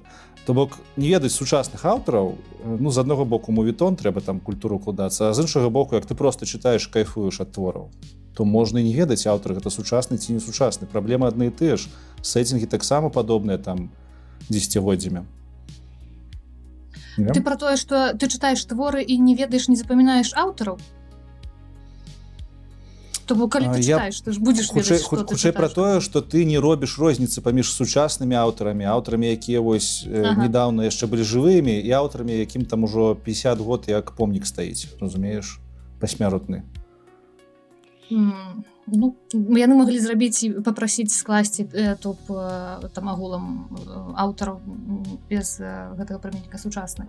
Але цікава проста таксама ж ідэй працягнуць увагу да чытання і да гэтай тэмы і потым звярнуцца да супольнасці з тым жа пытаннем, а хто ў вашым топе? Таму мне цікава, я просто думала таксама пра слухачоў-слухачак. Мы перыядычна намагаемся скласці партрэт, хто яны, хто гэтыя людзі, мы іх любім вельмі. Вось, праўда. І я думала, што літаратура, напэўна, таксама шмат пра што сведчыць. То бок, скажы мне, што ты чытаеш, так? І прыкладна можна вызначыць. Таму я спыталася ў вас, і я хацела спытацца і папрасіць напісаць, калі хтосьці не палянуецца, калі камусьці таксама цікавая гэтая тэма, а не толькі папярэдняя гадзіна тэхнічных навінаў. Падзяліцца, хто творамі, аўтарамі і творамі, так? Так. Вельмі чаму цікава. менавіта гэты твор? Было б класна. Маё сачыненне яшчэ напішыце нам. Так. Вось, але, карацей, проста тут цікава тое, што яны выкарысталі штучны інтэлект, і гэта таксама, ну, працягнуць увагу і паглядзець. Не, ну класна, ты паўсюль, дзе ты бачыш шаі, табе хочацца туды звярнуць увагу, так, бо ўсе пра гэта кажуць, бо людзі падкасты запісваюць, так, вечарамі. То бок агулам цікавая тэма, і, напрыклад, тое, што мы думаем, што шаі параіў так апошняе, ввогуле, калі мы не чулі пра гэтага аўтара, у мяне адразу пытанне, а ён ввогуле існуе? Ці гэта галюцынацыя, так? Таксама цікава, вось. Пра апошняе, так, я, дарэчы, зараз вось намагаюся паглядзець. Вось, трэба спраўдзіць. Так, у мяне адразу такое, а што з гэтага шаі можа прыдумала, так? Ну, зразумела, што там большасць таго... Бо, насамрэч, шаі таксама мог прыдумаць твор існуючага аўтара. Ну, Было б цікава яшчэ пабачыць, што там так. за промпт быў, таму што ну як зараз пытаць самых там якіх-небудзь папулярных аўтараў, то там будуць караткі, ну ладно, Бахарэвічы і тыя, хто просто прадаюць большыя тыражы, пра кого больш пішуць. Адкуль там з'яўляецца радыёпрудок, незразумела. У сэнсе? Зараз Не, Лёша. я пра тыраж кажу. Тыраж радыёпрудка і тыраж Сабак Еўропы, ён хутчэй за ўсё розны, не? У сэнсе адрозніваецца там бок Бахарэвіча. Я могу памыляцца, конечно. Там некалькі... Карацей, слухачы нашы паважаныя... разоў выдавалі, там усё добра, і з Так? папулярнасцю, з розгаласам, гэта была вельмі гучная кніга. То бок усе гэтыя кніжкі, якія трапілі, можна сказаць, што яны гучныя былі ў медыа. Больш-менш. Крамя апошняй. Падобна. Вось, карацей, цікава. Таксама, Або калі мы вы не хочаце... неадукаваныя. Так, вы можете не дзяліцца з вашымі кніжкамі, але таксама цікава, калі у вас есть любимая мадэль, не ведаю, спытайце ў яе, так, і ці вы згодныя, ці не. Давайте трошкі падумаем пра літаратуру і шаі, так, ці мы можам сапраўды, карыстаючыся шаі, абіраць сабе наступную кніжку, напрыклад. Вось таксама цікава. І напішыце, ці вы ведаеце, хто такі Максім Клімковіч, кніга «Шкляная лялька» і іншыя страшныя гісторыі. Я просто пакуль што не бачу. Можа быць, мне выпкіну і ладно. Мы ўжо пачалі пра кнігі, і тут следам таксама тое, што цікава ў беларускай прасторы з'явілася. Падкаст пра культуру, пра розныя культурныя навіны, называецца «Кропкі над Ё». Гэта такая зборачка навін, пра розныя культурныя падзеі, там тэатр, кнігі, музыка і так далей. Вельмі сцісла, літаральна на, не памятаю, 8 хвілінак альбо штосьці такое, не так як наш падкаст, амаль што 2. Вось. І цікава тое, што вядоўца там штучны інтэлект, то бок калі паслухаць, яны, можа быць, і пішуць гэтыя навіны таксама, там ChatGPT піша і зачытвае. Таму цікава проста, што яно ёсць, яно з'явілася на дня. Стоп. Ты ўпэўненая, што там ведоўца штучны інтэлект? Так. Ты ўпэўнен, ты ведаеш гэта, табе сказалі пра гэта? Нет, я слухала. Просто я таксама паслухаў, я спачатку падумаў, што ну гэта штучны інтэлект. Напісаў гэта ў сцэнары, а потым падумаў, а можа я памыліўся, я пераслухаў, і я такі, не, гэта чалавек. Ну там пры дыханні, астановкі, гэта чалавек, просто запіс, ну не такі якасны, як ось там на студыйныя мікрафоны. У мяне я галасую за тое, што гэта чалавек, што шыі там толькі перабівачка музыкальная. А давайте мы пакінем гэтую навіну, і хто са слухачоў дабярэцца паслухайце, калі ласка, таму што я паслухала, я была пераканана, што гэта штучны інтэлект, нават заходзячы па націсках, канешне, такое ўражанне з'яўляецца. Я толькі што паслухаў, я скажу, што я не паслухаў перад запісам, я толькі што праслухаў, гэта штучны інтэлект. Ты ўжо накідваеш. Да не накідваю, сур'ёзна. Але добра, карацей, хто дабярэцца, паслухайце, калі ласка. Просто класна, што вось такі YouTube проект з'явіўся, ён маленькі, але калі можна паслухаць штосьці за 8 хвілін, што табе распавядуць, што адбылося там за апошнія тыдні ў галіне культуры, класна, чаму не, і там начытвае штучны інтэлект, на маю думку, але можа быць не, цікава будзе паслухаць. Ребята, ну як гэта штучны інтэлект, канешне. Ну ладно, не пішыце. Ну што, там націскі, ты чуў? Там націскі не там... Эмілія, я не слухаю націскі, я слухаю эмоцыі. А можа, яны проста, памятаеце, мы ўзгадвалі, што цяпер ж набіраюць актораў, каб іх счытваць, і потым мадэлі навучаліся, і потым запісваць, то бок, каб гэтыя матэрыялы былі больш якаснымі і праўдападобнымі да людзей. Я ім напішу пасля сённяшняга запісу, у іх ёсць тэлеграм-канал, можа, там кантакты знайду і запытаю, ці штучны інтэлект гэта ці не. Ой, ведаеш, я нават прыгадваю, там, па-мойму, быў каментар пра тое, што цяжка слухаць, таму што гэта шаі і гэтак далей, і у адказ было... Як я буду проста ў наступным выпуску араць, калі гэта будзе проста, прыемная дзяўчына, якая, забыла націскі расставіць. Я просто буду вам всім казаць, я вам казаў. Я думаю, ты жартуеш цяпер, не? Што значыцца забыла націскі расставіць? Які гэта сэнс сказу гэтага? Думаю, а яна Ладно. просто размаўляе звычайна па-польску, а тут такая, прачытаю навіны па-беларуску пра культуру і перад гэтым падрыхтуюся. Я не слухаў націски, я слухаў уздохі, я слухаў інтанацыі, не інтанацыі, а прыпынкі. Так а цалкам маўленне цябе не бянтэжыла ўвогуле, што там жа... Міря, ты ведаеш, Як што ў быццам- мяне стаўленне да маўлення даволі простае, таму не бянтэжыла. Я думаю, ты просто ведаеш, шмат генеруеш сваёй музыкі, там ж... Хаця, не, у цябе значна лепш з вымаўленнем. Таму ты прывык, і табе гучыць, ведаеш, вельмі натуральна. Можа быць. Я просто яшчэ не чуў, каб у нас, там добрае вымаўленне, у сэнсе там націскі фіговае, але вымаўленне цалкам добрае, я шчыра не чакаў, што ёсць такія нейрасеткі. Яны ёсць, але іх складана там выкарыстоўваць, якія могуць так добра мовіць. Пабачым, спытаем. Так, давайте сапраўды спытаем і прынясем Я нашым спытаю. слухачкам, так, Вернемся. што гэта было. Добра, ідзем далей. Дзяржава, праца і закон. Все, Лёш, скончылася папярэдняя рубрика. Окей. Эмілія, раскажы нам, калі ласка, што там у Крычаве? Ведаеце, так, мне, конечно, спадабалася, што гэта Крычаў, таму я паглядзела, Шаі, Крычаў, усё, будзем абмяркоўваць гэтую навіну. А потым, літаральна перад пачаткам запісу, я прыгадала, што сёння трэба адзначыць, мы записываемся 1 красавіка. І я зайшла туды на гэта Крычаў навіны, штосьці такое, там нават відэа ёсць, яны згенеравалі вось гэтага персанажа, гэта непытаны ўзялі журналіста. Можа спавесці, як ты даведалася, што там відэа есть? Гэта просто асобная гісторыя. Як ты даведалася, што там ёсць відэа? Добра.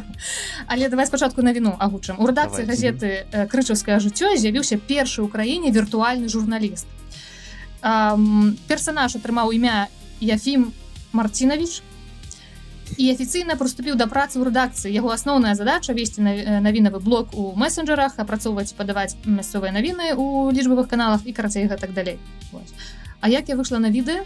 Я не памятаю, па спасылках пайшла, напэўна. Справа ў тым, што... гісторыя, блін. Не, справа я думаю, карці, што гэта жарт. Калі вы адкроеце гэтую спасылку, то вам аўтаматычна спампуецца відэа. Так.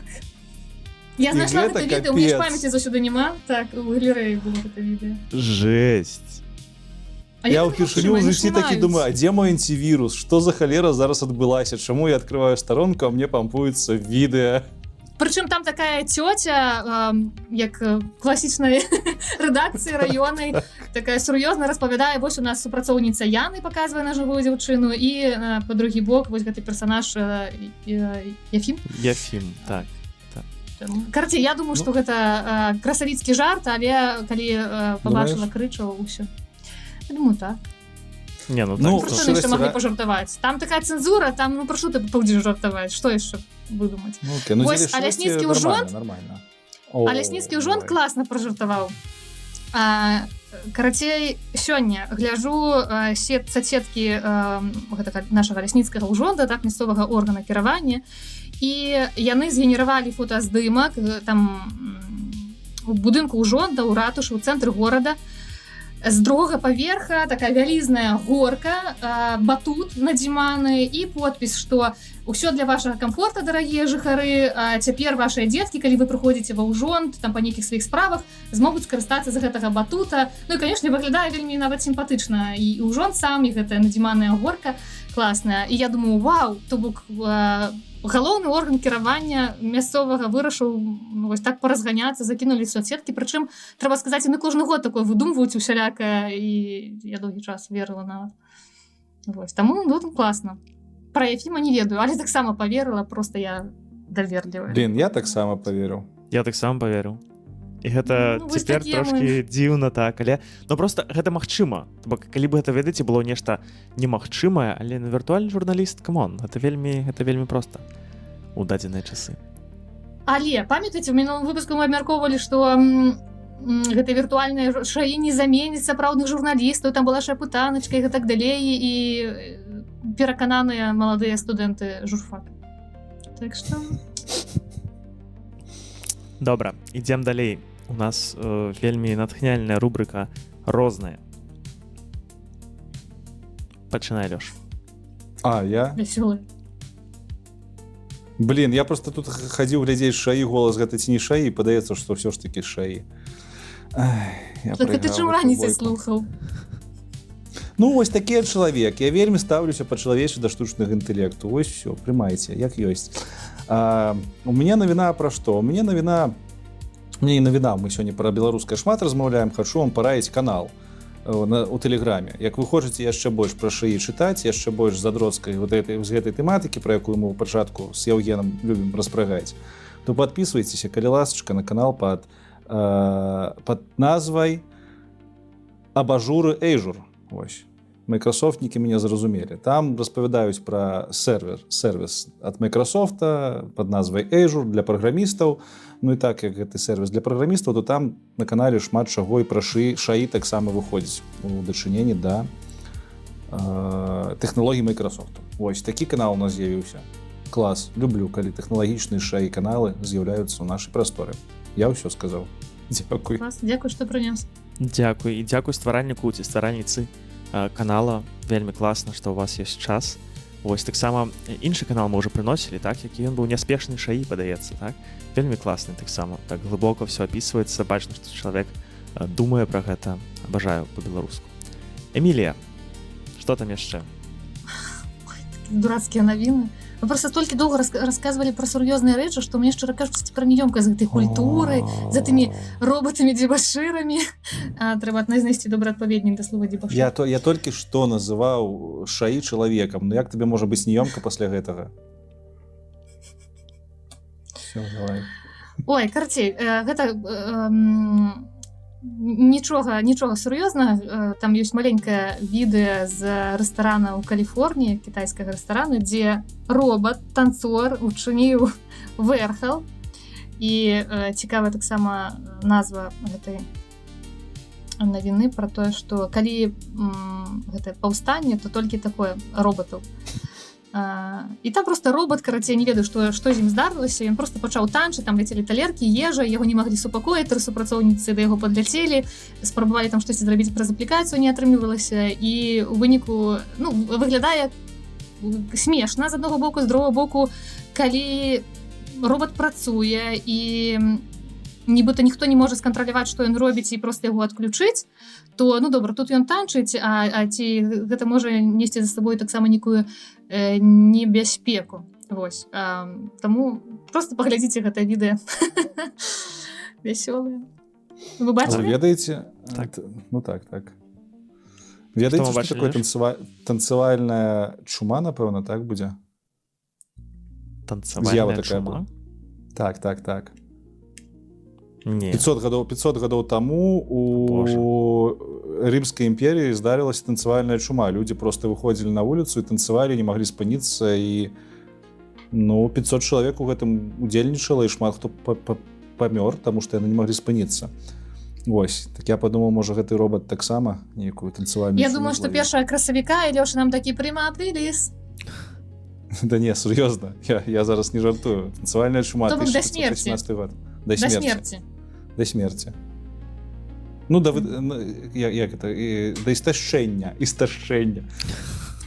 Да вынішчэння рэсурсаў арганізму. Добра. Дзякуй, Лёша, за хвілінку гісторыі. Наступная навіна. Мы яе сёння не включылі ў наш блок буйных гульцоў, бо неяк апошнім часам... Каб я не заснула там раптам. Так, гэта таксама. Это ўсё, каб задбаць о нашай Эміліі. А нашай, о боже. Так. Запішу памылачку. Запішы, калі ласачка. Значыцца, мне спадабалася, як журналісты гэтым разам напісалі загаловак гэтага артыкула. Вітаю я з Арыфл і потым XAI. Гэта сапраўды класна атрымалася. Значыцца, кампанія Маска адпраўляе інжынераў нагамі да кліентаў, каб пераманіваць іх у OpenAI Anthropic. То бок вы реально ходзіце па офісам умоўна, так, ну зразумела, вы неяк дамаўляецеся, але вы прыходзіце, вы тлумачыце ножкамі, у сэнсе роцікам, што чаму вы лепш, чым OpenAI, чаму вы лепш зробіце інтэграцыю і чаму менавіта вам падыходзіць гэты сервіс лепш. Вельмі цікава паслухаць пра такую канкурэнцыю, так і пра такі падыход да канкурэнцыі, бо, ну так, сапраўды, карпаратыўных кліентаў не так шмат, але плацяць яны вельмі добра. вось і таму барацьба таксама адбываецца так. Вельмі цікава. Это нейкія агрэсіўныя продажы. это- Чакайце, а З пункту што гледжання вас- эфектыўнасці, з пункту гледжання эфектыўнасці, напэўна, гэта працуе. То што можа быць лепш, чым вось так? Просто Камон, выглядае гэта звычайны дзіўна. сейлс у любой нават аутсорснай кампаніі, калі не продакт, а это сейлс-менеджер едзе да кліента, выпівае з ім, едзе на Канарскія астравы, катаецца на лодках, просто каб прадаць. Ну, гэта ж звычайная праца ва ўсіх кампаніях больш-менш буйных. Чаму гэта навіна так нас? Не, ну бо Так, гэта вас XAI, сучасная, тэхналагічная шаі кампанія. Не, ну а там все Конечно, зразумела. гэта дзіўна выглядае, гэта дзіўна. Не, Так, ну мы глядзіце, думалі- у XAI Гэта ж херовая не кулеры модель. з вадой прадаюць і прыходзяць там... У XAI фіговая модель на фоне OpenAI і Антропіка, і таму ім трэба кастамер-сервісам браць. Ну, вось яны і бяруць. А як яшчэ? Каб былі добрыя мадэлі, іх бы сарафанка працавала. Так, мы ж ведаем, якія мадэлі ў Маска пакуль што. Караце, гэта ўсё ад бяссілля. Так, але ну, мне цікава просто паглядзець так, што ты толькі не будзеш рабіць, каб вось выйграць яшчэ аднаго карпаратыўнага кліента і яшчэ трошкі. Цікава. Эмілія, што там яшчэ ў нас цікавага адбылося? А цяпер у нас этака. А цяпер у нас Эй, што это было зараз? Ctrl-Z. Ctrl-Z, што за фігня? Пераходзім да этакі. Ладно. Сценар змяняецца on the fly, на лёце. На лёце. Не гучыць. Не гучыць, а як правильно? Не. Давайте зараз адразу. На лету, як перакласці? Падчас Падчас, ну, такое. падчас У запісу. імгнення вока. Імгнення вока. О. У імгнення вока. У імгнення вока. Ці імгненням вока. У імгнення вока. Імгненням вока. У імгнення вока. Трэба яшчэ спраўдзіць. Ну ладно. Што, вы цяпер лаяліся? Я не пачула. Не лаяліся. Мы переходзім да этыкі. Я ўвогуле не лаю. Ніколі не лаемся зусім. Толькі так. Это брэшам. Не, брэшам гэта калі я кажу, што штучны інтэлект гэта чалавек. Ладно, этыка.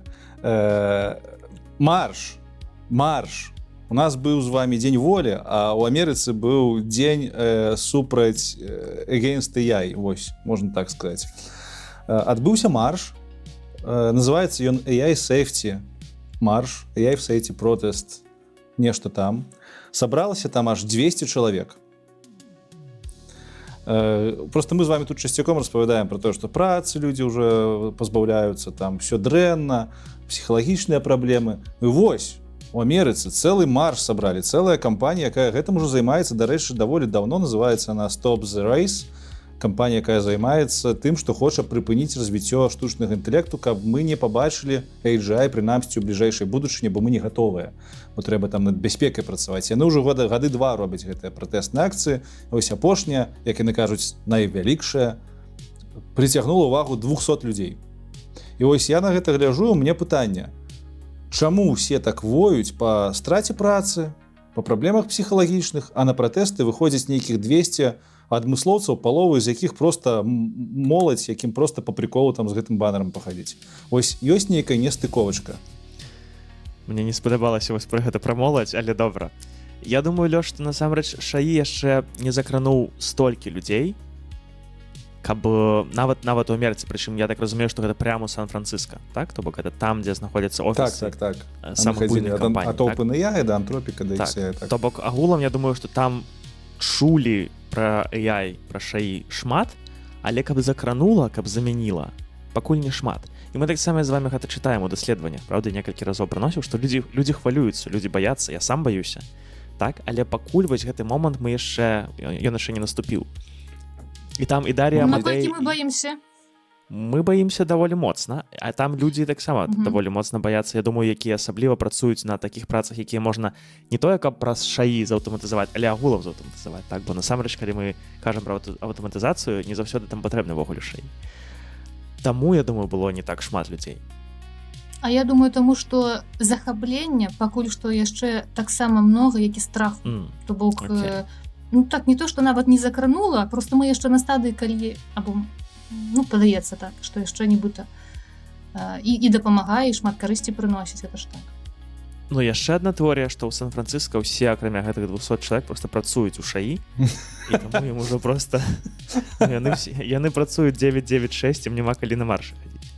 Не, яны яшчэ жывуць у гэтых на вілах. Гэта ж было ў Сан-Францыск. Ладно, я выдаліла гэту навіну, ну ладно, верну цяпер да месца.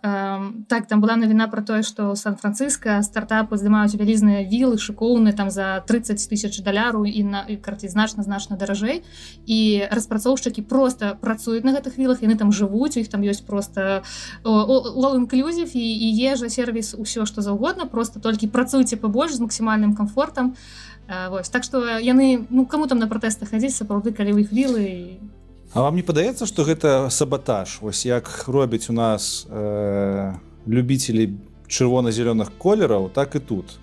Нібыта вось гэтай арганізацыі плоціць якія-небудзь антропікі ці OpenAI, каб яны збіралі па 200 чалавек, пісалі ва ўсіх соцсетках, што гэта самы буйны марш супраць AI, а людзі, якія баяцца, глядзелі на ўсё гэта і такія, ну, нешта смешнае. Ну, 200 чалавек, раз так мала выйшла, значыцца, напэўна, я дарэмна баюся. Значыцца, все там нормально. Просто выходзяць нейкія фрыкі.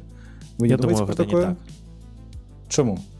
Бо людзі, калі б такое пабачылі, яны б выйшлі. Так то, калі ты прям моцна напужаны, калі ты хочаш пра гэта расказаць сам, так? Ну, то бок людзі не баяцца. Не, ну ты кажаш, што людзі баяцца і глядзяць, што выйшло 200 чалавек, то яны ўжо неяк змяняюць свае думкі, але я думаю, што гэта не так проста. Вось, але агулам давайте тут трошачкі зачэпім, вось, бо мне падабаецца гэты сайт Stop the Race AI, так? Бо насамрэч ідэя, можа не Stop the Race, але Slow down the Race гучыць нядрэнна. Што вы пра гэта думаеце? Мне проста падаецца, мы прям... Я б пайшла на пратэст. Вось я б пайшоў бы на Slow down the Race, таму што мы проста ляцім, мы не думаем ввогуле, куды мы ляцім, навошта, як гэта зрабіць адказна. Сапраўды, калі з'явіцца AGI, што рабіць далей, у нас няма планаў. Мы проста бяжым, бо бягуць, ну, мы, канешне, я ж так кажу, амерыканцы бягуць, амерыканскія кампаніі бягуць, бо бягуць у Кітаі.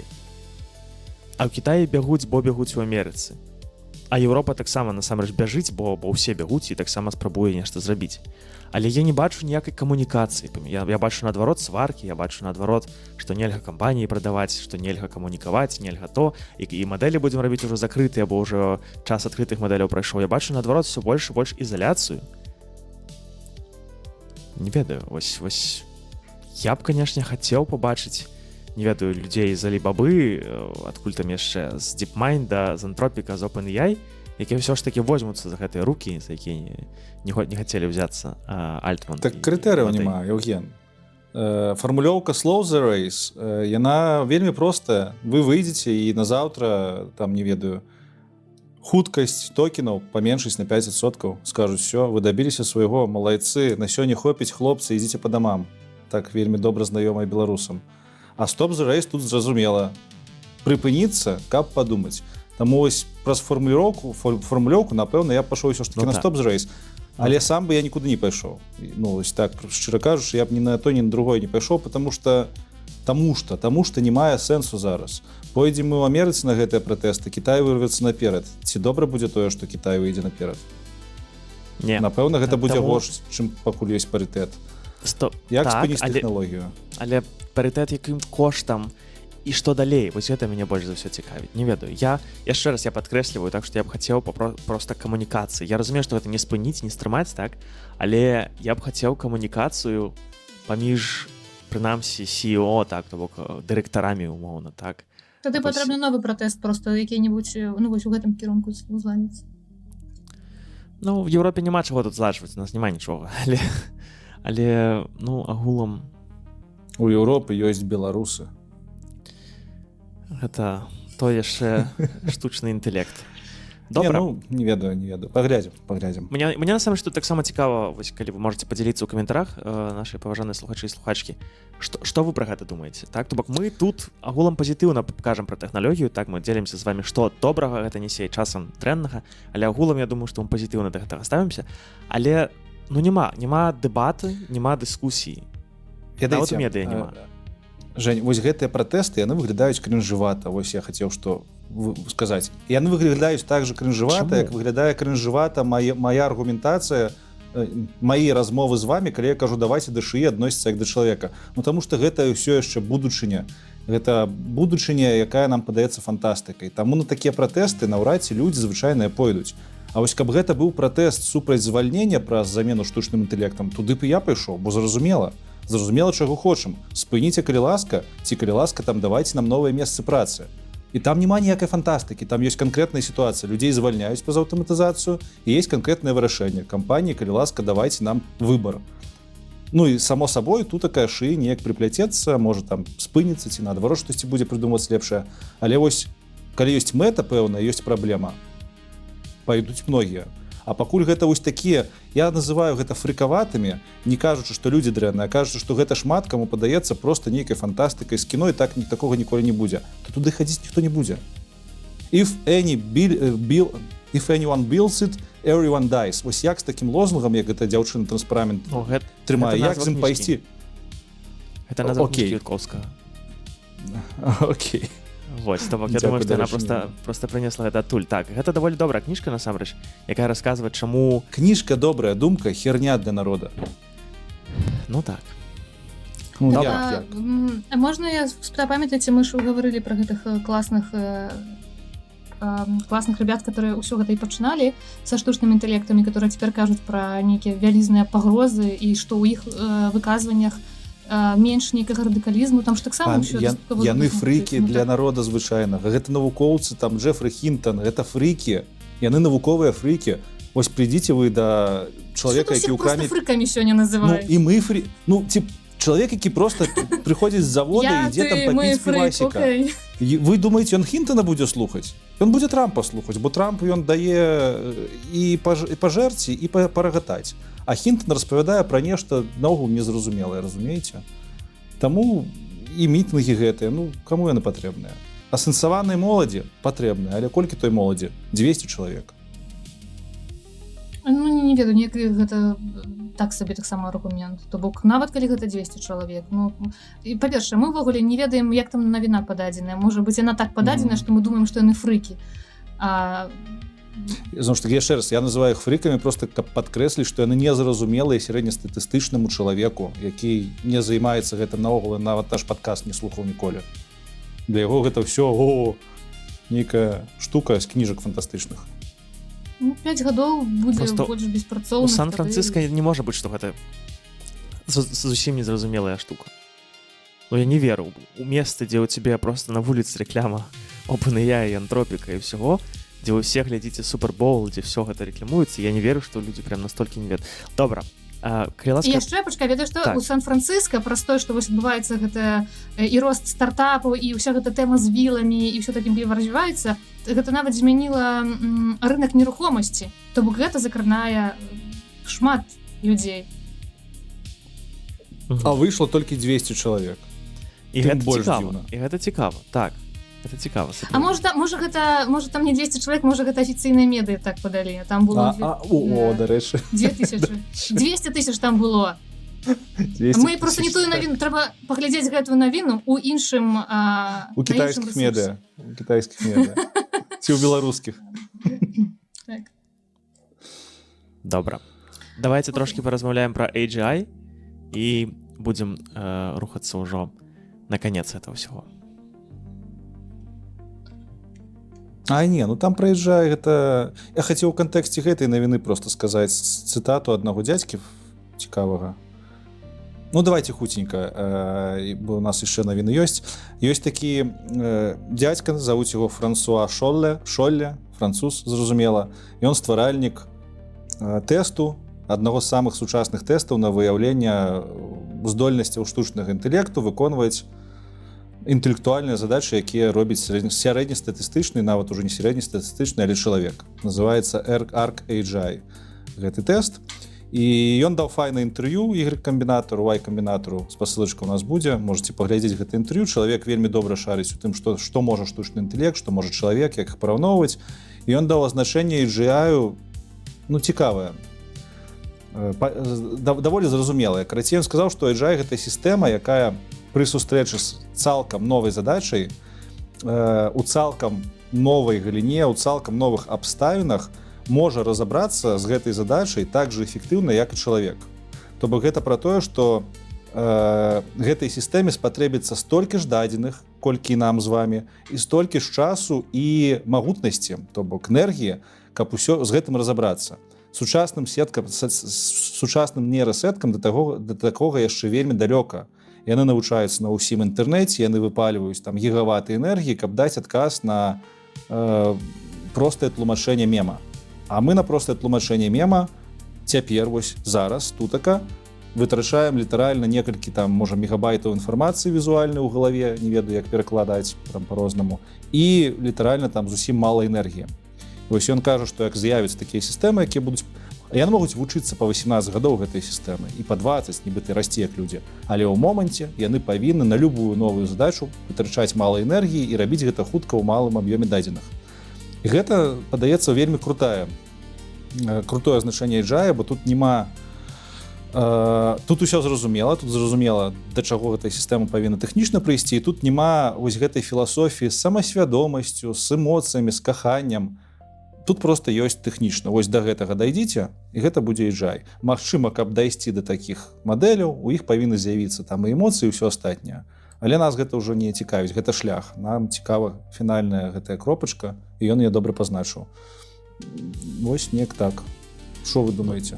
Цікава, а нам прям прынцыпова, каб так мала энергіі таксама трацілася, не ведаю, на нейкую задачу. Ці мы гатовыя, каб энергіі было больш, але час скараціўся. Так, ну бо нам сапраўды, каб нейкую новую задачу, так, калі ты мне зараз даш, не ведаю, нейкую зусім новую задачу, так, я магу патраціць некалькі дзён, а то і тыдняў, каб разабрацца. Ці гэта такі AGI, які нам патрэбны? Ці нам патрэбны сапраўды AGI, які лепшы за нас? Тое, пра што ён не лепшы, ён такі же, як чалавек. Ну, ці лепшы за любога, працуе на ўзроўні лепшага, напэўна, так лепей сказаць. Тое, пра што ты кажаш, гэта ўжо ACI, суперінтэлект, які працуе лепей за любога чалавека, можа быць у шмат разоў. Там ужо бок сцэнар для Евгена будзе ідэальным. Хутчэй будзе. Ну так. Ну так. Я, карацей, пакуль не... Бо, ведаеце, калі паслухаць, не ведаю, там, Дэміса Хасабіса, так усе кажуць, калі AGI прыйдзе, всё.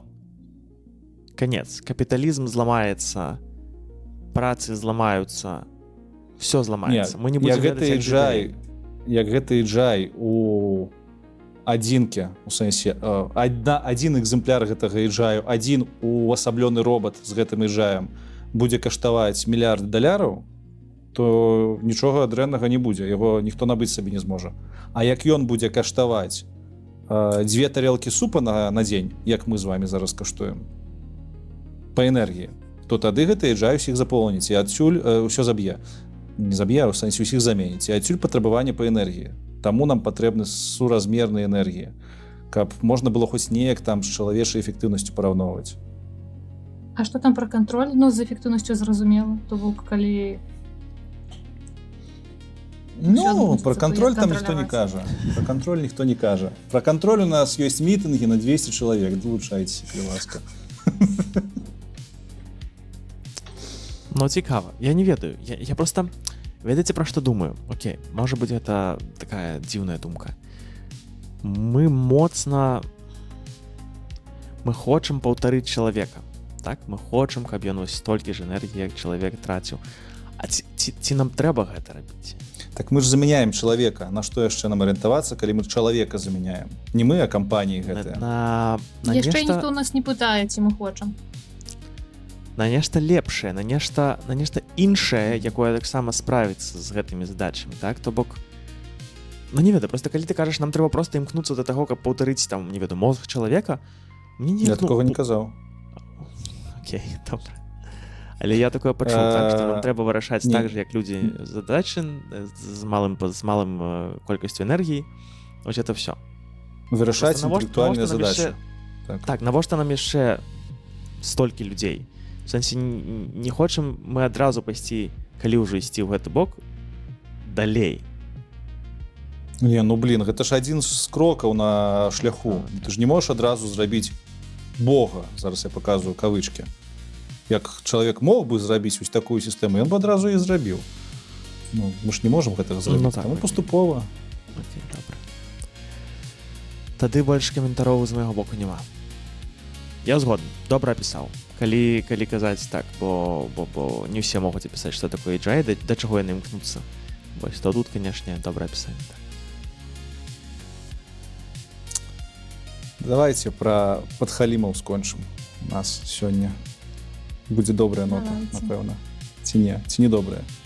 Не, гэта не добрае, гэта акурат тое дрэннае, што нясе Шаін. Даследчыкі са Стэнфордскага універсітэта публікавалі ў часопісе Science даследаванне, прысвечанае паводзінам чат-ботаў і іх уплыву на карыстальнікаў.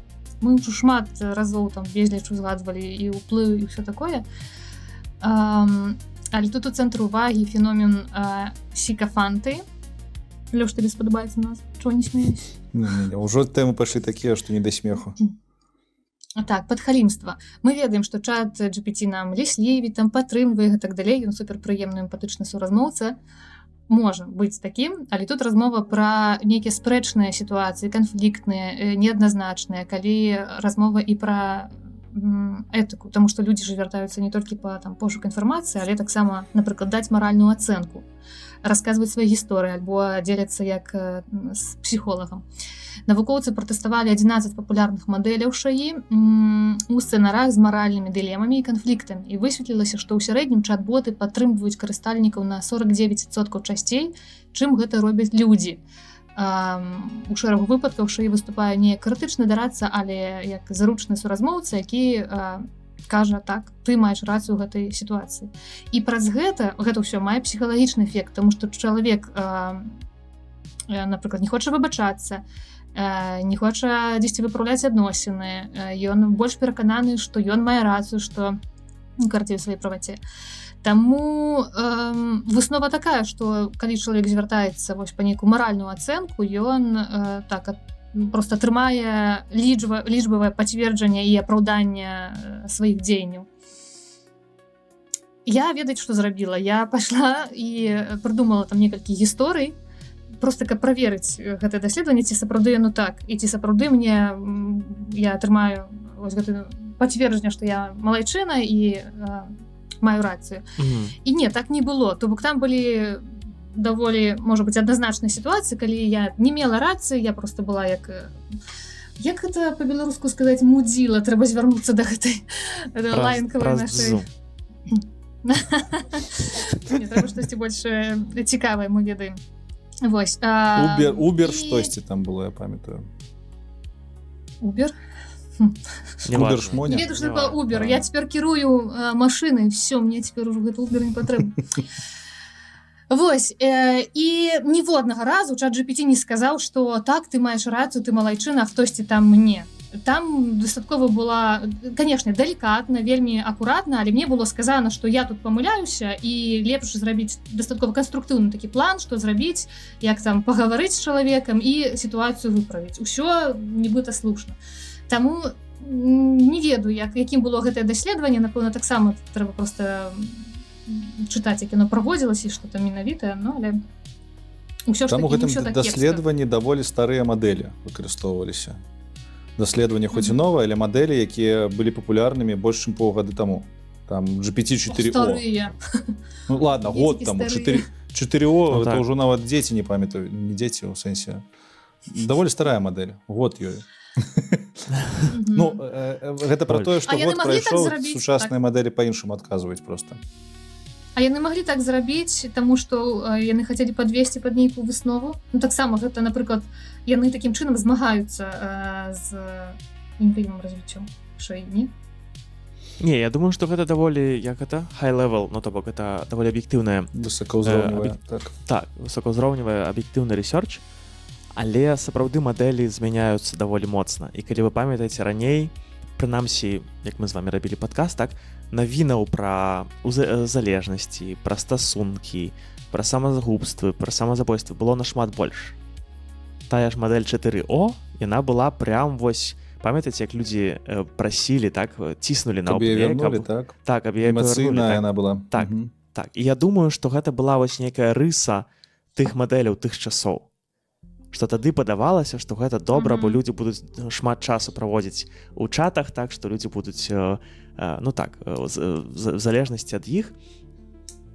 І, ну, мне падаецца, што проста змяніліся часы, і вы памятаеце, так, што цяпер Клод, падаецца, так, можа проста выключыць вам чат у нейкі момант, калі зразумее, што гэта небяспечна. Так, і там Грок калісьці я пытаў нейкія парады медычныя, і ён таксама там попапамі табе, такімі акенцамі табе піша, што так, хопіць, ужо сканчваем тут гэты дыялог. Ось, ну, то бок, мне падаецца, нашмат больш зараз такіх забеспячэнняў ад такога. Таму я згодны. Так, я згодны прачытаю. Так, кажы. Калі мы казалі, калі вы пыталі пра тое, а чаго мы чакаем, каб быў вось эфект вау з выхадам розных, можа быць, вось мы гэтага і чакаем, калі ўсё будзе працаваць амаль што бездакорна вось у гэтым сэнсе, тады класна, калі будзе больш бяспекі і будзе менш гісторый, або іх зусім не будзе, которых было год таму яшчэ больш. Так. Таму Лёша вельмі добра падкрэсліў, што гэта проста старыя мадэлі, і ты там, адкрыўшы ChatGPT, напэўна, ўжо карысталася 5.4, ці што там зараз даступнае. І таму, канешне, ўжо гэта пафіксілі. Ну ўсё, панясу на маральную ацэнку усе астатнія жыццёвыя гісторыі. Абсалютна, так і трэба. Насамрэч, ведаеце, гэта вельмі крута, што ў нас в падкастах размовы пра такія гісторыі зараз больш-менш сур'ёзныя. Бо яшчэ гады паўтары гады таму гэтыя размовы падаваліся крынжовымі. Ты кажаш пра гэтыя выпадкі, такое ўражанне было, быццам бы, ну, ты проста нейкі фрік, які распавядае пра штосьці, што, ну, здарылася выпадкова, а ты пад гэта падводзіш нейкую базу. А вось канкрэтна ў гэтай працы там так і пішуць, што гэтая праца накіравана на то, каб мы заўважалі доўгатэрміновыя сацыяльныя наступствы ўзаемадзеяння з ШАІ. Я гэта чытаю, думаю, 3 гады спатрэбілася, але дзякуй Богу, што толькі 3, што пачалі вось такія фармулёўкі з'яўляцца, што людзі разумеюць, што будуць наступствы ўзаемадзеяння з ШАІ, іх трэба разглядаць. Так. Мы з вами казалі таксама пра групы людзей, так, групы падтрымкі, дзе людзі, якія лічаць, што яны залежныя ад таксама ChatGPT і іншых мадэляў, яны збіраюцца разам і дапамагаюць адно аднаму. Ну, то бок, мне падаецца, ведаеце, штучны інтэлект хутка развіваецца, чалавек таксама хутка развіваецца, у сэнсе вучыцца, як з гэтым спраўляцца, так, як з гэтым жыць, і як паспрабаваць, ведаеце, браць толькі добрае ад гэтага. Ой, як пазітыўна мы заканчваем. Усё не так безнадзейна, ўсё добра. Не, так всё зусім не безнадзейна, паглядзі. У гэтым сэнсе. Агулам, калі прыйдзе AGI, то канец. Давай спынімся. Але у гэтым сэнсе, рэальна, вспомніце, мы з вами, мне падаецца, можна папрасіць нейкі OpenClaw, так, пайсці ў наш чат і проста паглядзець дынаміку, так, таго, што мы скідвалі. Так, то бок, мы чытаем даволі шмат навінаў, так, кожны дзень, і колькі з іх пра нейкія самазабойствы ці яшчэ нешта. Я калісьці пра гэты фільм дакументальны «Я, ты і ШАІ» крычаў на кожным падкасце. Цяпер я ўжо нават, ну всё, мне падаецца, ўжо можа... Не, ну, напэўна, гэта існуе, канешне, але ўжо не так глобальна. А, кажучы пра фільм, я тут буду цяпер кожны, добра, не ведаю, ці кожны падкаст, але я ў папярэднім падкасці раю рэкламаваў фільм «The Thinking Machine», так, пра DeepMind, як ён з'явіўся, як яго набыў Google, што яны зрабілі, як яны гэтага дасягнулі. І, канешне ж, мне Google сваім алгарытмам у Ютубе падкінуў яшчэ адзін фільм, які называецца «AlphaGo». І гэта, канешне, таксама фільм пра DeepMind і пра іх нейрасетку AlphaGo, якая перамагла лепшых чэмпіёнаў па Go ў свеце. І гэта цэлы фільм, 1,5 гадзіны, шыкоўна зняты, таксама шыкоўна, як The Thinking Machine, мне падаецца, той жа студыяй, і ён прям расказвае пра ўсе этапы, як гэта ўсё развівалася, і вельмі цікава эмацыйна паказвае вось гэты, там быў такі Лі Сідол, такі карэйскі топ-гулец у Go, як ён гуляў супраць AlphaGo. гэта настолькі класна показана, як каманды перажываюць, як каманды, якія стаяць за гэтым AlphaGo, што яны рабілі, што яны перажывалі. Калі вам цікавыя нейрасеці, і гэта яшчэ нейрасеці да LLM, так? То бок ніхто не кажа. Go, AlphaGo? Go — гэта гульня усходняя, кітайская, мне падаецца, арыгінальна. Такая дошка, і на ёй такія белыя і чорныя фішкі. Іх трэба расставляць спецыяльным чынам цікавых, то бок калі ўзяць усе магчымыя камбінацыі, як можна расставіць фішкі белыя і чорныя на дошцы Go, то атрымаецца большая лічба, чым лічба атамаў у вселенной. Бачным сусвеце, у бачным сусвеце. То бок гэта немагчыма пралічыць, гэта немагчыма вылічыць ніяк. Гэта можна толькі так. Кажы. Не, я просто потым дадам. Но і я быў у захапленні зноў жа такі, то бок гэта такі, ведаеце, там няма складанай матэматыкі ў фільме ці чагосьці, гэта проста вось гісторыя, як людзі прыдумаў сабе, ведаеце, некую мэту, некую цікаўнасць змаглі дасягнуць. За 2 гады яны зрабілі гэта. Абсалютна з нуля. Там з AlphaGo яшчэ, калі будзеце глядзець, вам крышачку цікавостак. AlphaGo — гэта первая нейрасетка, якая самастойна вучылася на гульнях. Яна сама з сабой праігрывала некалькі, не памятаю, ці то дзён, ці то больш часу гульні, просто сама з сабой. І з нуля навучылася граць лепей, чым самы лепшы чалавек у свеце. Гэта быў прарыў. Бо да гэтага былі сістэмы, якія гралі ў AlphaGo па правілах. У іх закладзены былі алгарытмы, як граць. Яны гралі даволі добра, але ўсё роўна праігравалі. Гэта AlphaGo — гэта была першая сетка, якая сама навучылася самастойна. По-другое, так, Евген. Вось тое самае reinforcement learning, пра які вы, магчыма, зараз чулі шмат, так? Это вельмі зараз папулярна. Вось гэты механізм reinforcement learning быў распрацаваны ў DeepMind і выкарыстаны для сетак як AlphaGo, AlphaFold, AlphaZero, і іх там яшчэ вельмі іх шмат. Так, і гэты алгарытм зараз выкарыстоўваецца ва ўсіх нейрасетках, якія мы выкарыстоўваем для тэкста і ўсяго астатняга. А другі момант, яшчэ больш, які мне просто ўзарваў голову ў свой час. Ёсць такая кніжка, называецца «Сверхдзяржавы штучнага інтэлекту і AI Superpowers». Напэўна, я напісаў адзін вельмі файны кітаец, мы пра яго распавядалі, Кайфулі. Так, ён штучным інтэлектам таксама займаецца, і бізнесовец класны. Дык вось ён там напісаў пра то, як у Кітаі адрэагавалі на пабеду на штучнага інтэлекту AlphaGo. Карацей, каб доўга не расцягваць, Кітай сказаў, што ён павінен стаць топ-1 краінай па штучным інтэлекце ў свеце на наступны дзень пасля таго, як AlphaGo абыграла лепшага чалавека. Гэта было такі землетрус у Кітаі быў. Весь Кітай за гэтым назіраў. Для ўсяго астатняга свету гэта былі проста нейкія спаборніцтвы. Кітай з гэтым назіраў, як вось беларусы 10 гадоў таму за Еўрабачаннем, толькі нават яшчэ больш. І настолькі гэта ўсіх уразіла, людзі плакалі, і компартыя сказала, што ўсё, з гэтага моманту мы павінны стаць першымі ў свеце, таму што штучны інтэлект будзе кіраваць гэтым светам. Так. Таму кіно гэта вельмі добрае апісанне, Лёш, так, дзякуй. І яшчэ малая цікавостка, это не з гэтага фільма, але агулам пра тое, што Лёша расказвае. У момант, калі стала зразумела, што AlphaGo выйграе у кітайскага лепшага спартсмена, не ведаю, як называецца, не спартсмена, гульца, яны просто перарвалі трансляцыю і пусцілі рэкляму, дзе танцуюць такія кітайскія жанчынкі.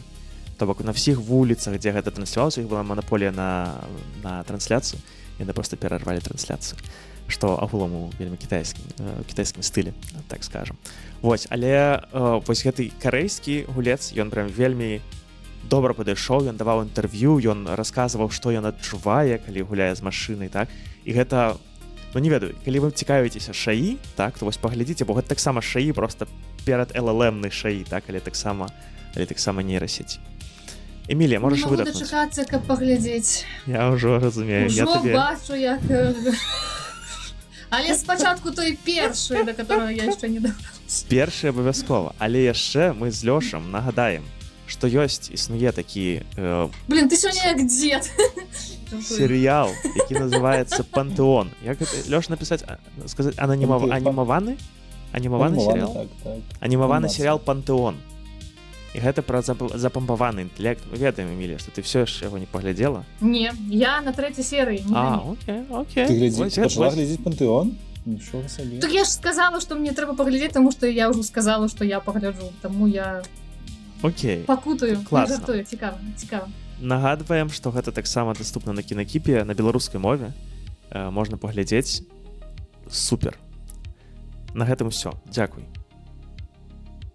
Пераходзім да памылачку пераходзім.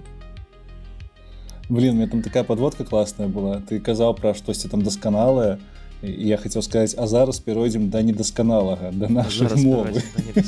Так. Пасуе подводачка. Па націсках.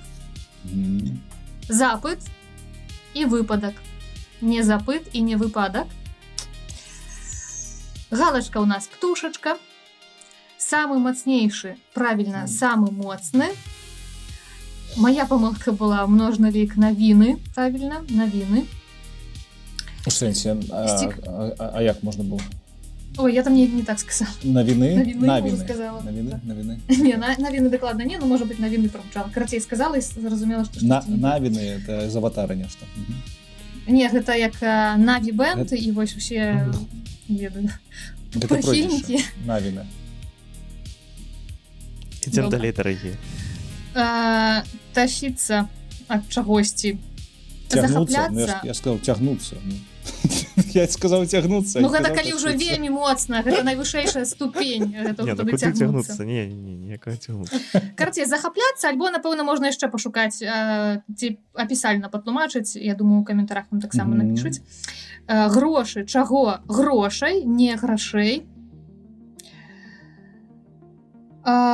Не скрываць, утойваць. І яшчэ гучала слова шляпа ў значэнні як штосьці не вельмі добрае. Вось цікава знайсці адпаведнік і сюды нам.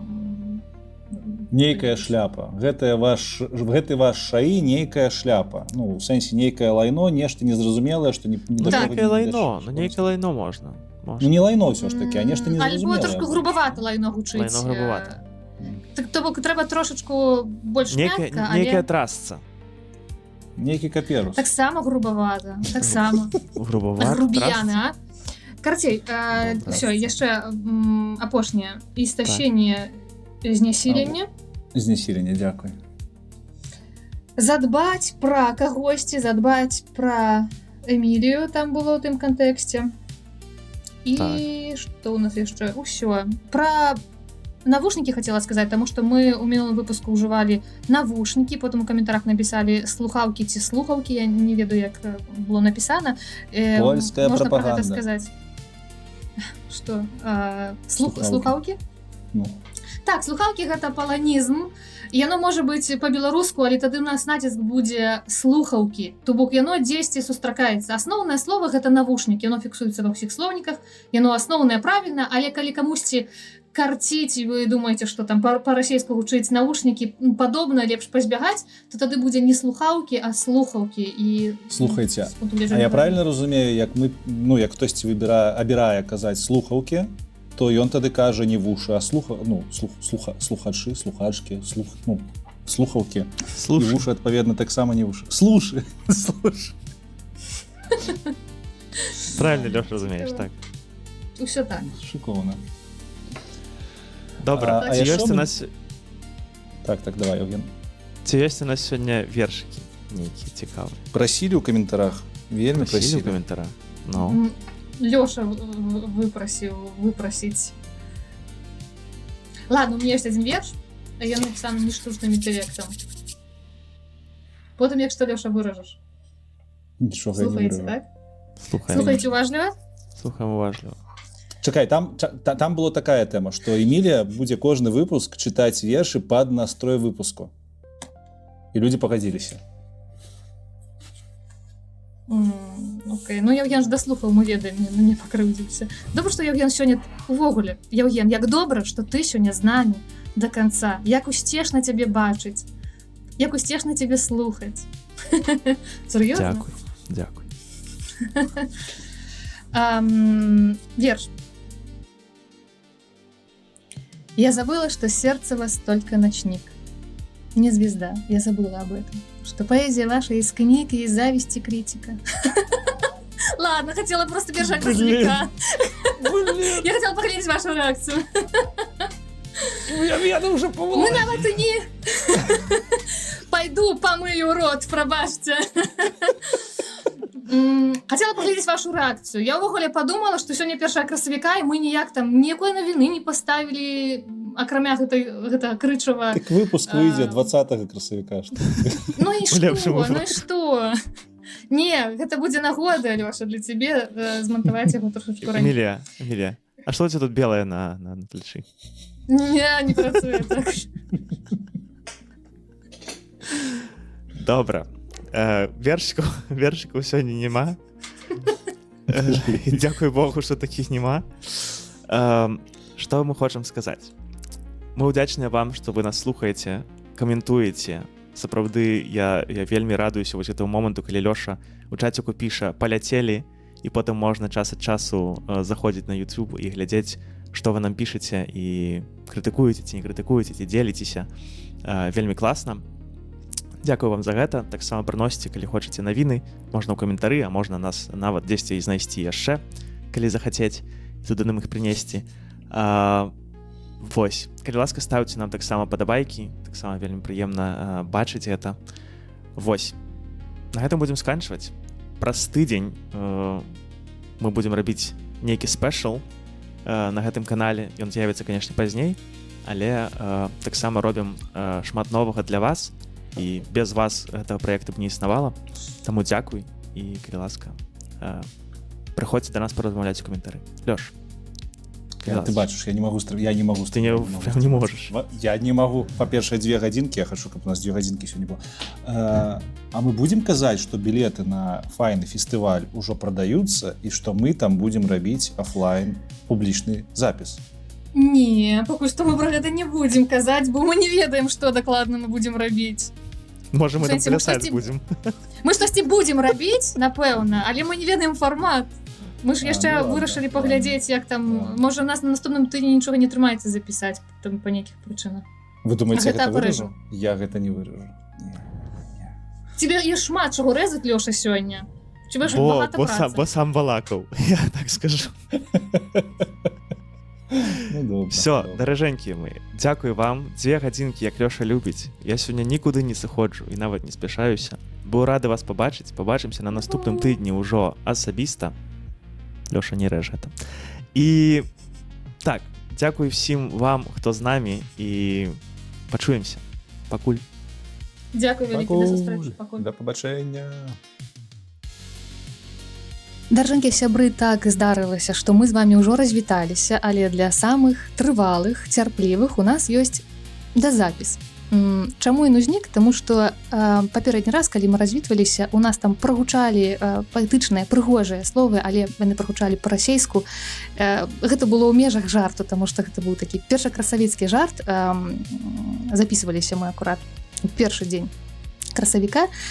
І як быццам бы потым мяне крышку грызла сумленне. Я яшчэ зашла пачытаць каментары, паглядзела, што многім гэта цікава, вы просіце, і падумала, што ну што тут, яшчэ 3 хвілінкі можна пацярпець, паразмаўляць, тым больш ніхто мяне не перабівае, кепска не жартуе, не лезе са сваімі тэхнічнымі дэталямі. І вось у мяне ёсць багата часу, каб расказаць усё прыгожа літаратурнае, што хочацца, што просіцца.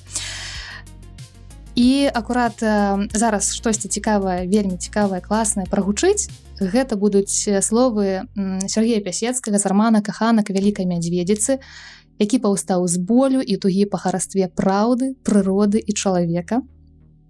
І напрыканцы, пасля таго, як я прачытаю, распавяду, чаму менавіта гэтыя словы. Шумелі ў нашых галовах віхуры, бліскалі ў вачах маланкі, танчылі для нас аблокі, смяяліся зоркі. Часта мне займала дух ад асалоды жыцця, часам па-дурному падступалі слёзы, часам хтосьці брутальна лаяўся, па-дзіцячы усміхаўся і упэўнена працягваў верную руку. І мала было слоў, але словы былі словамі. Я лёгка іх разумеў і заўжды ведаў, што гэта не словы гонару і не словы клятвы, таму яны былі надзейныя. А над усім гэтым, над намі, зямлёй і аблокамі Паўночным бокам неба каціўся дзіўны вялікі воз. Валадарыла цудоўная, адзіная, зачараваная вялікая мядзведзіца. Асноўную частку нашага падкаста мы запісвалі 1 красавіка. І 1 красавіка нарадзіўся Сергей Пясецкі. Абсолютна фантастычны пісьменнік, беларуска-польскі, які частку жыцця пражыў у Ракаве. Ракаў нам мястэчка знаёмае, там нарадзіўся Лёша, а яшчэ Ракаў ёсць недалёка ад Уроцлавы. Мы там таксама былі, і у нас нават была шалёная ідэя 1 красавіка туды паехаць з беларускай супольнасцю, магчыма, запрасіць Андрэя Хадановіча. Вось ён прыфігеў бы, каб даведаўся. Ідэю мы не рэалізавалі ў гэтым годзе, але яна ў нас засталася на наступны год. Дарэчы, можа, хтосьці захоча далучыцца, можете таксама даехаць. Таму такім чынам не атрымалася, значыць, дзень народзінаў Сергея Пясецкага, ушанаваць яго памяць, але праз гэтыя словы, праз гэты ўрывачак мне ўсё ж такі хацелася гэта зрабіць. Ну і, канешне, каб што-небудзь прыгожае беларускае таксама напрыканцы прагучала. Таму тым, хто паслухаў, хто даслухаў, дзякуй і найлепшага.